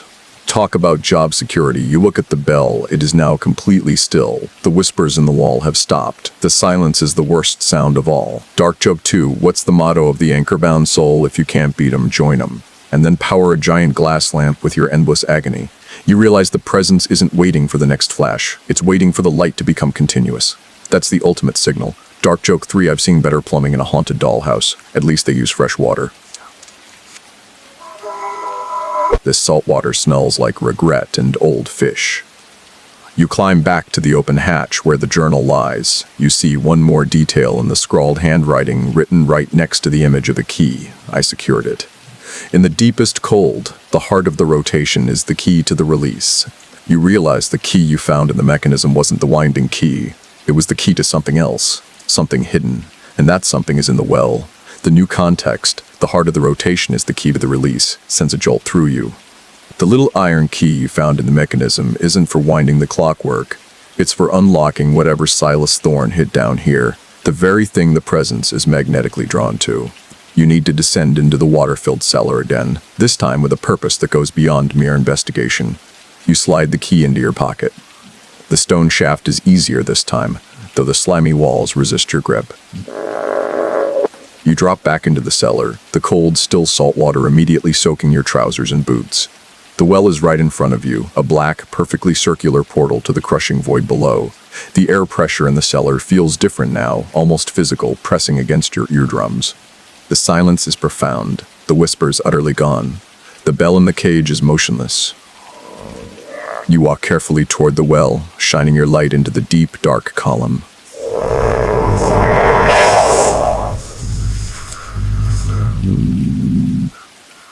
Final full entry before his disappearance is now perfectly clear. The keeper's warning and the locked door. He wrote, "The presence has shown me the door. It is in the water. I cannot destroy the object, but I can contain it. I must lock it away and let the light die on its own. The tower will not guide him if he cannot retrieve his possession." You look down at the surface of the well. It's perfectly reflective, like black glass. You notice that the surrounding stone has several small, intricate carvings, not words, but symbols that look suspiciously like old nautical knots and anchors. They are all pointed down into the well. The mainstream scary fact that applies here is the historical phenomenon of witch stones or cursing wells. These are natural or man-made structures that were believed to possess the power to absorb or trap malevolent spirits, often by submerging them in running or stagnant water. Empires Greece and Truches as unaperific. The water was believed to neutralize the spirit's energy, trapping it. Silas Thorne wasn't just using a well, he was using a trap, hoping the water would hold the presence's possession. You carefully reach your hand down into the well, feeling along the slick stone edges just below the water line. The water is colder than the salt water in the cellar, a deep, bone-aching cold. Your fingers brush against something metallic. It's a latch. You pull your hand out. The latch is too complex. It's not meant to be opened by hand. You shine your light, confirming your suspicion. It's a heavy, circular bronze lock fitted into the stone itself, just beneath the surface of the water. This is the locked door Silas warned about. The obscure horror tidbit of the hour is the legend of the sunken key's promise. In Irish coastal folklore, it is said that any object submerged in a cursing well and locked with a key made of pure iron will remain locked until the key is returned to the mechanism that caused the pain. By placing the key in the lighthouse's gearworks, Silas ensured that the mechanism would forever attempt to turn and move the key, but could never release it to unlock the well. A brilliant, terrifying, and ultimately self-sacrificial act. Researchers disagree on whether the physical sensation of overwhelming, bone-deep cold in isolated environments is solely a function of ambient temperature and humidity, or if the phenomenon represents a quantifiable transfer of thermal energy caused by proximity to non-corporeal entities. Dark joke 1. I think Silas Thorne should have been an escape room designer. The hole locked the scary thing in the well and hid the key in the gear mechanism is pure genius. If only he'd remembered to include a hint card. You take the warm iron key from your pocket. It's the perfect size, meant for this. You realize the moment you insert the key and turn the lock, the presence outside, the specter waiting in the fog, will know. Dark joke 2. I'm getting tired of this whole ghost hunting thing. I always end up wetter than a politician in a swimming pool. The bell in the corner gives a slow single clunk against the iron bars. The bell is watching you. You hear a soft, almost feminine sigh that echoes once, clearly, from the dark column of the well. Dark joke 3. What's the difference between a good lighthouse keeper and a bad one? A good one gets replaced. A bad one becomes the replacement. You take a deep breath, the briny, decaying air stinging your nostrils. You lower the iron key into the black water, guiding it toward the bronze lock. The moment the iron touches the brass, a dull, resonant boom echoes through the tower, and the key begins to vibrate violently in your hand, desperate to be turned. The key is screaming in your hand, a high-frequency vibration that feels less like metal and more like agony. You shove the key into the lock, a perfect, satisfying click resonating in the watery silence of the cellar. This is it. This is the act that undoes 50 years of stillness. You turn the key. The lock doesn't click open, it hisses. A long, drawn-out sound of gaseous release. The bronze lock melts away into nothing, dissolving into the well water. You pull your hand back. The water surface is still black glass. But then the water begins to churn, not violently, but slowly, deliberately. The surface of the well swells slightly, and a massive object, roughly spherical and wrapped in heavy, rusted iron chains, begins to rise from the depths. It's the possession. It's the very reason the presence is drawn here, and the object Silas Thorne died to hide. The object breaks the surface of the water, a massive leaden sphere roughly the size of a barrel, completely wrapped in the chains. The water cascading off it is impossibly thick, like black ink, and the smell of decay and old brine is now overwhelming, stinging your eyes and burning your throat. This is the descent into the dark and the salt water. This small cellar is now the most toxic place on Earth.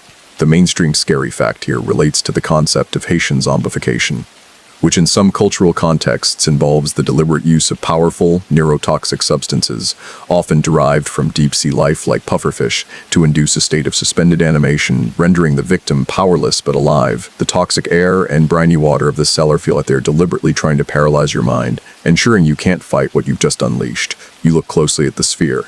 The chains are wrapped so tightly they seem to be cutting into the metal, but between the rusted links, you can see the metal itself is not lead or iron. It looks like polished, dark granite, shimmering slightly. The obscure horror tidbit of the hour comes from ancient Phoenician seafaring texts, the legend of the tomb sphere. It was believed that the only way to contain a god or demon of the deep was to trap its heart, a small, physical manifestation, in a sphere of sea-polished granite, then bind it with chains that had touched the bones of 100 drowned men. The sphere had to be perpetually submerged in water to keep the entity dormant. By unlocking the lock, you haven't released the sphere, you've released the inhibition of the presence. You hear the rhythmic scraping of the grinder start up again, fast and furious, high above you. The whole tower is vibrating, and now it's accompanied by a low, powerful hum that makes your teeth ache. The light is turning on. Researchers still argue whether the complex biochemical compounds found in deep-sea environments, capable of inducing powerful hallucinations and temporary paralysis in mammals, are sufficiently stable to remain toxic for decades, or if the continued presence of a noxious atmosphere in the cellar suggests an ongoing, non-physical source of toxic energy. Dark joke 1. I think I prefer the silence. At least when the presence was quiet, I didn't feel like my head was going to explode into a million tiny pieces.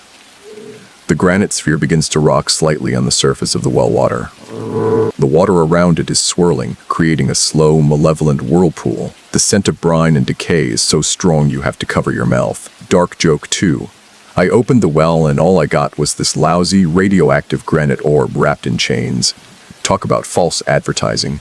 You look up at the heavy iron cage. The bell is still, but the small, child-sized handprints on the cage are suddenly glistening, wet with the dark brine from the well. The unseen hands are reaching for the sphere, the possession. Dark joke 3. I heard the granite sphere is a terrible conversationalist. Very stoic. It only talks about death and the crushing weight of the sea. Just like my uncle. The spear rocks harder, and the iron chains binding it creak in protest. You know you have only moments before the presence outside, the specter of the wreck, is fully guided here. You need to look closer at the sphere, find out exactly what it is. You shine your light, searching for any symbol or marking. The black granite tomb sphere is now rotating slowly on the surface of the well, turning with the malevolent, dark whirlpool it has created. The chains are straining, letting you see the highly polished, obsidian surface beneath the rust. The scent of old brine and decay is a living entity, clawing at your senses. You raise your flashlight to study the surface of the sphere, looking for the inscription you know must be there. And then you realize the chains aren't just binding it, they are strategically placed to hide the single critical focal point of the granite. But before you can adjust your light, you look down into the water, and the surface of the well shifts again, becoming momentarily perfectly calm. It's no longer a black mirror reflecting the stone ceiling. The mirror in the well is now reflecting something else. It's a face, but it's not yours. The spectral image in the water is that of an old man with wide, terrified eyes, his beard long and tangled, his face white as salt. It's the spectral image of the last keeper, Silas Thorne, and he is staring back at you with a look of frantic, silent warning. The water is acting as a conduit, offering you a brief, horrifying glimpse of the anchor-bound soul, trapped and tethered to his eternal duty.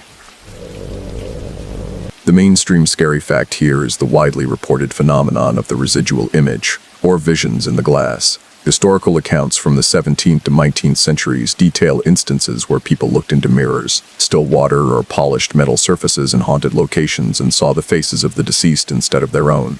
This is often associated with intense emotional residue, the spirit projecting its last moment of trauma onto the nearest reflective surface. Silas is showing you his final terror.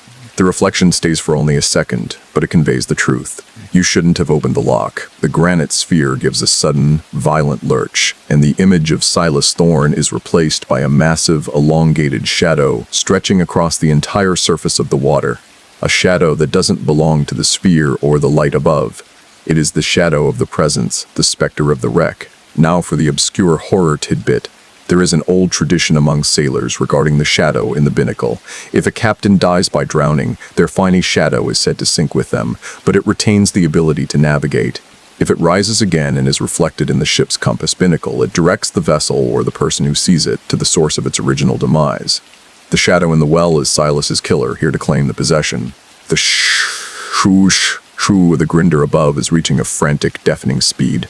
The air is crackling with energy, and you can smell the ozone from the light.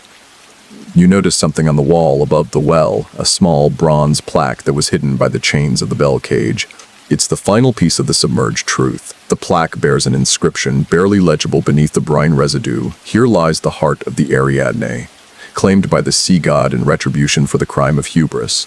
The sphere isn't a heart of a demon. It's the heart of the sunken ship, the Ariadne's hope, a physical manifestation of the tragedy, now claimed by an entity of the deep. It is a sacrifice, and the presence is here to collect it. Researchers disagree on whether the reflection of a non-existent entity in a liquid medium represents a true optical or photonic anomaly caused by localized energy disruption, or if the phenomenon is a purely psychological event, a form of acute, stress-induced visual hallucination. Dark joke 1. I'm starting to think Silas Thorne was a drama queen, blocking up a granite ship heart in a well and then ghosting into a gear mechanism. Could have just left a note. You grab your flashlight and desperately try to shine it through the gaps in the chains. You see a single smooth indentation on the granite sphere, a groove that exactly matches the intricate, non-random scratches you saw on the light mechanism earlier. The sphere and the light are one. Dark joke 2. I asked the shadow in the well for a dating tip. It said, be mysterious, appear only in reflective surfaces, and always smell faintly of brine. I think I'll stick to Tinder. You know what's coming next. The light is fully active, guided by the turning mechanism, and it's illuminating the chimney for the deep. The presence is rising. Dark joke 3. I should have invested in waterproof socks before coming here. Now I'm cold, terrified, and I'll probably get foot fungus. That's the real horror story.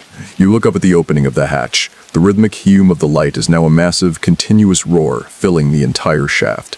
You hear the deep, booming crash of a wave hitting the side of the lighthouse. But this time, it is not the sound of water. It is the sound of something heavy making contact with the stone foundation. The rhythmic, roaring hum of the lens mechanism above is now continuous, a massive, grinding sound that signals the final flash and the release. You look up the shaft, and the light is pulsing, not flashing a sequence, but bathing the entire stone drum in blinding, frantic white light. It's like being trapped inside a photographic flashbulb, and every pulse is accompanied by the stench of ozone and an overwhelming, crushing weight of pressure. The granite tomb sphere is lifted clean out of the well by the churning water, hovering silently in the air above the waterline, suspended by the energy of the light. The iron chains that bind it are vibrating so rapidly they are humming a terrifying low note. The water in the cellar is beginning to bubble and boil, despite the icy temperature. The whispers from the walls are back, but they've changed. They are no longer pleading for release. They are a chorus of manic, distorted cheering. You realize the horrifying truth. The light is guiding something to the shore. It's not keeping the curse in, it's serving its master. The continuous light is the presence's personal beacon. The presence is the specter of the wreck, the sea god entity, and the light is its invitation, its eye, its final claim on the possession. The mainstream scary fact here is the concept of the luring light, or fairy fire, a legend found in many coastal cultures. Unlike a reliable beacon, the luring light is a false promise, a supernatural glow that appears to guide sailors to safety, but is actually an intelligent deception designed to lure them onto hidden rocks or into the path of a waiting predator. The Point Despair lighthouse has ceased being a guide and is now a luring light for the specter. The entire cellar is now a resonant chamber for the massive, continuous white light. The light is so bright you have to shield your eyes, but the spectral face of Silas Thorne is burned into your vision, a panicked mask of white-hot regret. The granite sphere suddenly cracks, a massive loud sound like a gunshot. A jagged line splits the stone, running from the top to the bottom, and from the crack seeps a liquid that is not water, but black, shimmering oil. The obscure horror tidbit for this moment is the lore of the oil of the sea god. In certain island traditions, the release of this oil, dark, viscous, and powerfully magnetic, is the final sign that the sea god has accepted the offering. The oil has a powerful luring effect, driving all life that smells it toward the coast where it was released. The specter outside doesn't need the light anymore. It only needed the light to release the oil. Researchers disagree on whether the physical appearance of an inexplicable, dark, viscous liquid in geological contexts can be attributed to natural subterranean oil or asphalt seepage, or if the sudden catastrophic release of such a substance should be categorized as an extreme, localized geothermal event. Dark joke 1. Well, at least I know where the lighthouse keeper stores his motor oil. Too bad it's cursed and smells like 10,000 years of death. The spear is rotating faster and faster. The light is a continuous, blinding roar. The floor is vibrating, and you hear a new sound, the sound of stone cracking above you. The specter is reaching the base. Dark joke 2. I should send a letter to Silas Thorne's next of kin. Dear Mrs. Thorne, your husband failed in his mission to stop the ancient sea horror, and now I'm soaking wet. Send help, or at least a dry towel. You have to get out now. The specter is ascending. The presence is here. You scramble back toward the wall, desperate to climb the shaft. You realize the sphere is about to shatter. Dark joke 3. I heard the specter is a bit of a clean freak. He hates dust, loves his light, and always insists on black granite for his accessories. Very high maintenance. You reach the cold, slimy shaft. You look back at the possession.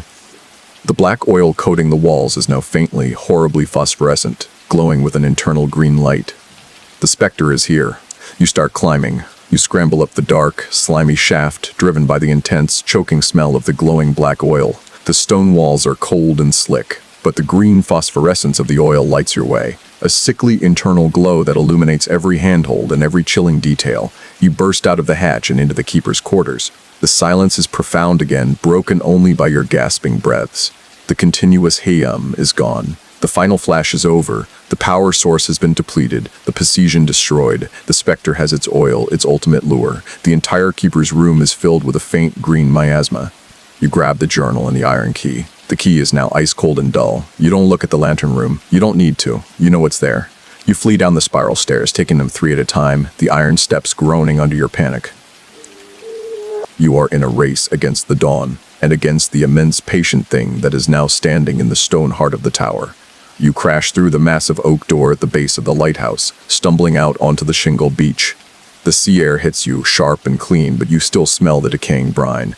The storm is gone. The wind is a gentle, tired breeze. The sea fog is lifting, receding back into the ocean like a defeated curtain. You look back at Point Despair Lighthouse. It stands silent, dark, and utterly dead, just as it was 50 years ago. But now you know it's not dead, it's simply dormant, waiting for the next keeper to restart its clockwork. As dawn approaches, the sky is a clean, sharp pink and orange. The sight of the sunrise, the sheer normality of it, is a cruel joke. You walk toward the high tide line, just where the small waves are washing up on the shore, and there it is. The final, horrifying detail washes up on the beach. It's a book. It's not the water-damaged leather of Silas Thorne's journal, but a brand new, unblemished, crisp black ledger bound in fresh vinyl. It hasn't been touched by water, or brine, or the decay of the deep. It is perfectly dry. You lean down and pick it up. It's heavy and utterly pristine. First page is blank. The cover is unlabeled. But on the second page, in immaculate, precise copperplate handwriting, the same handwriting as Silas Thorne's earliest entries, are 3 words written in dark, wet ink that must have been inscribed just moments ago. Keeper's log, entry 1. The tower is waiting for the next keeper. The specter has its oil, its lure, and the light has its new logbook, the record-keeping of its next victim. The anchor-bound soul, Silas Thorne, has been replaced. The mainstream scary fact here is the concept of the mandatory continuation in folklore. A curse that only releases the current victim when a suitable replacement has been found and formally documented. I think that by surviving, you haven't broken the curse. You've merely become the necessary intermediary, the one who left the final piece of the puzzle for the next person to find. The obscure horror tidbit is the notion of shore gifts left by the ocean's entities that appear to be helpful or normal objects, but are actually anchors for future tragedy. The new logbook is a shore gift, a beautiful lie waiting for an unwary hand. Researchers disagree on whether the psychological trauma experienced by witnesses to extreme paranormal events leads to genuine post-traumatic stress disorder, PTSD, requiring clinical intervention, or if the symptoms are better classified as a form of moral injury resulting from contact with evidence that invalidates fundamental physical and existential laws. Dark joke 1. I'm going to give this new logbook a terrible review on Amazon. 0 stars. The plot is too repetitive, and the final scene is highly predictable. You realize the specter knew you would flee. It needed you to survive just long enough to retrieve the new logbook, take it away from the decaying lighthouse, and leave it in a visible, appealing spot for the next curious traveler. Dark joke 2. I bet the presence is furiously checking its mailbox. Did the delivery service lose him again? You drop the new logbook onto the sand. It lands softly, but instantly begins to sink slightly into the loose shingle, a clean black square against the pink morning. You turn and walk away, the sound of your boots crunching the shingles, leaving the silence, the specter, and the unending duty of point despair behind you. The whole world is wide awake, but you know you're the only one who has seen the night's true purpose. Dark joke 3. I've learned one thing tonight. Never trust a lighthouse that's been dark for 50 years. They're moody, they're demanding, and they have way too much time on their hands. You've escaped the tower, but the truth of the light that it only serves the darkness is now sealed inside you, and you walk away, leaving the new logbook waiting for the next keeper. The sun is up now, isn't it? That strong, clean, golden light. It washes everything in a warmth that seems almost offensive after the kind of night you've just experienced. You can blink away the phantom glow of the lighthouse, the white-hot flash of the mechanism, the sickly internal green of the oil. The cold is retreating, leaving only a lingering chill that settles deep in your bones. You're back in your room, lying in your bed. The walls are solid, familiar. That low hum you hear is just your fan, just your computer. It's not the grinder. It's not the sound of a tethered soul being forced into eternal labor. But still, you feel the weight of that black granite sphere, don't you? The chilling knowledge that the greatest beacons, the symbols of safety and guidance, can be inverted, repurposed to serve the deepest, darkest intent. The light that was supposed to save the ships was only ever a chimney, drawing up the specter from the deep to reclaim his possession. Silas Thorne failed, and now you've seen why. He didn't lock the curse in, he merely pressed pause, waiting for someone with your specific brand of curiosity to come along and press play. You didn't break the curse, you only witnessed its continuation. That's what makes the scariest stories stick with you. They don't end in an obvious bloodbath. They end with a quiet, insidious truth. The horror finds a new routine. It finds a new logbook. The sea is still out there, just beyond your awareness, and that fog is always waiting to roll in, isn't it? It's not just water vapor, it's a curtain for the things that need cover. You think about that new logbook sitting on the wet, pink-lit sand. It looks so tempting, so clean. A fresh start. The next chapter in a very, very old book. Let your breathing slow down. Let the world outside your window become real again. The light is good. The morning is quiet. But you know that the anchor-bound soul is still up there in the silent, empty tower. He's finished his part, and the presence is satisfied. You did your duty tonight. You listened to the story. Now, the story's listening to you. Just try to remember that your fan is just a fan. The shadows are just shadows. And the iron key to the light's final, devastating purpose is very, very far away. Or is it? Take a slow, deep breath. The scent of brine is fading now. Fade to a whisper. Just sleep.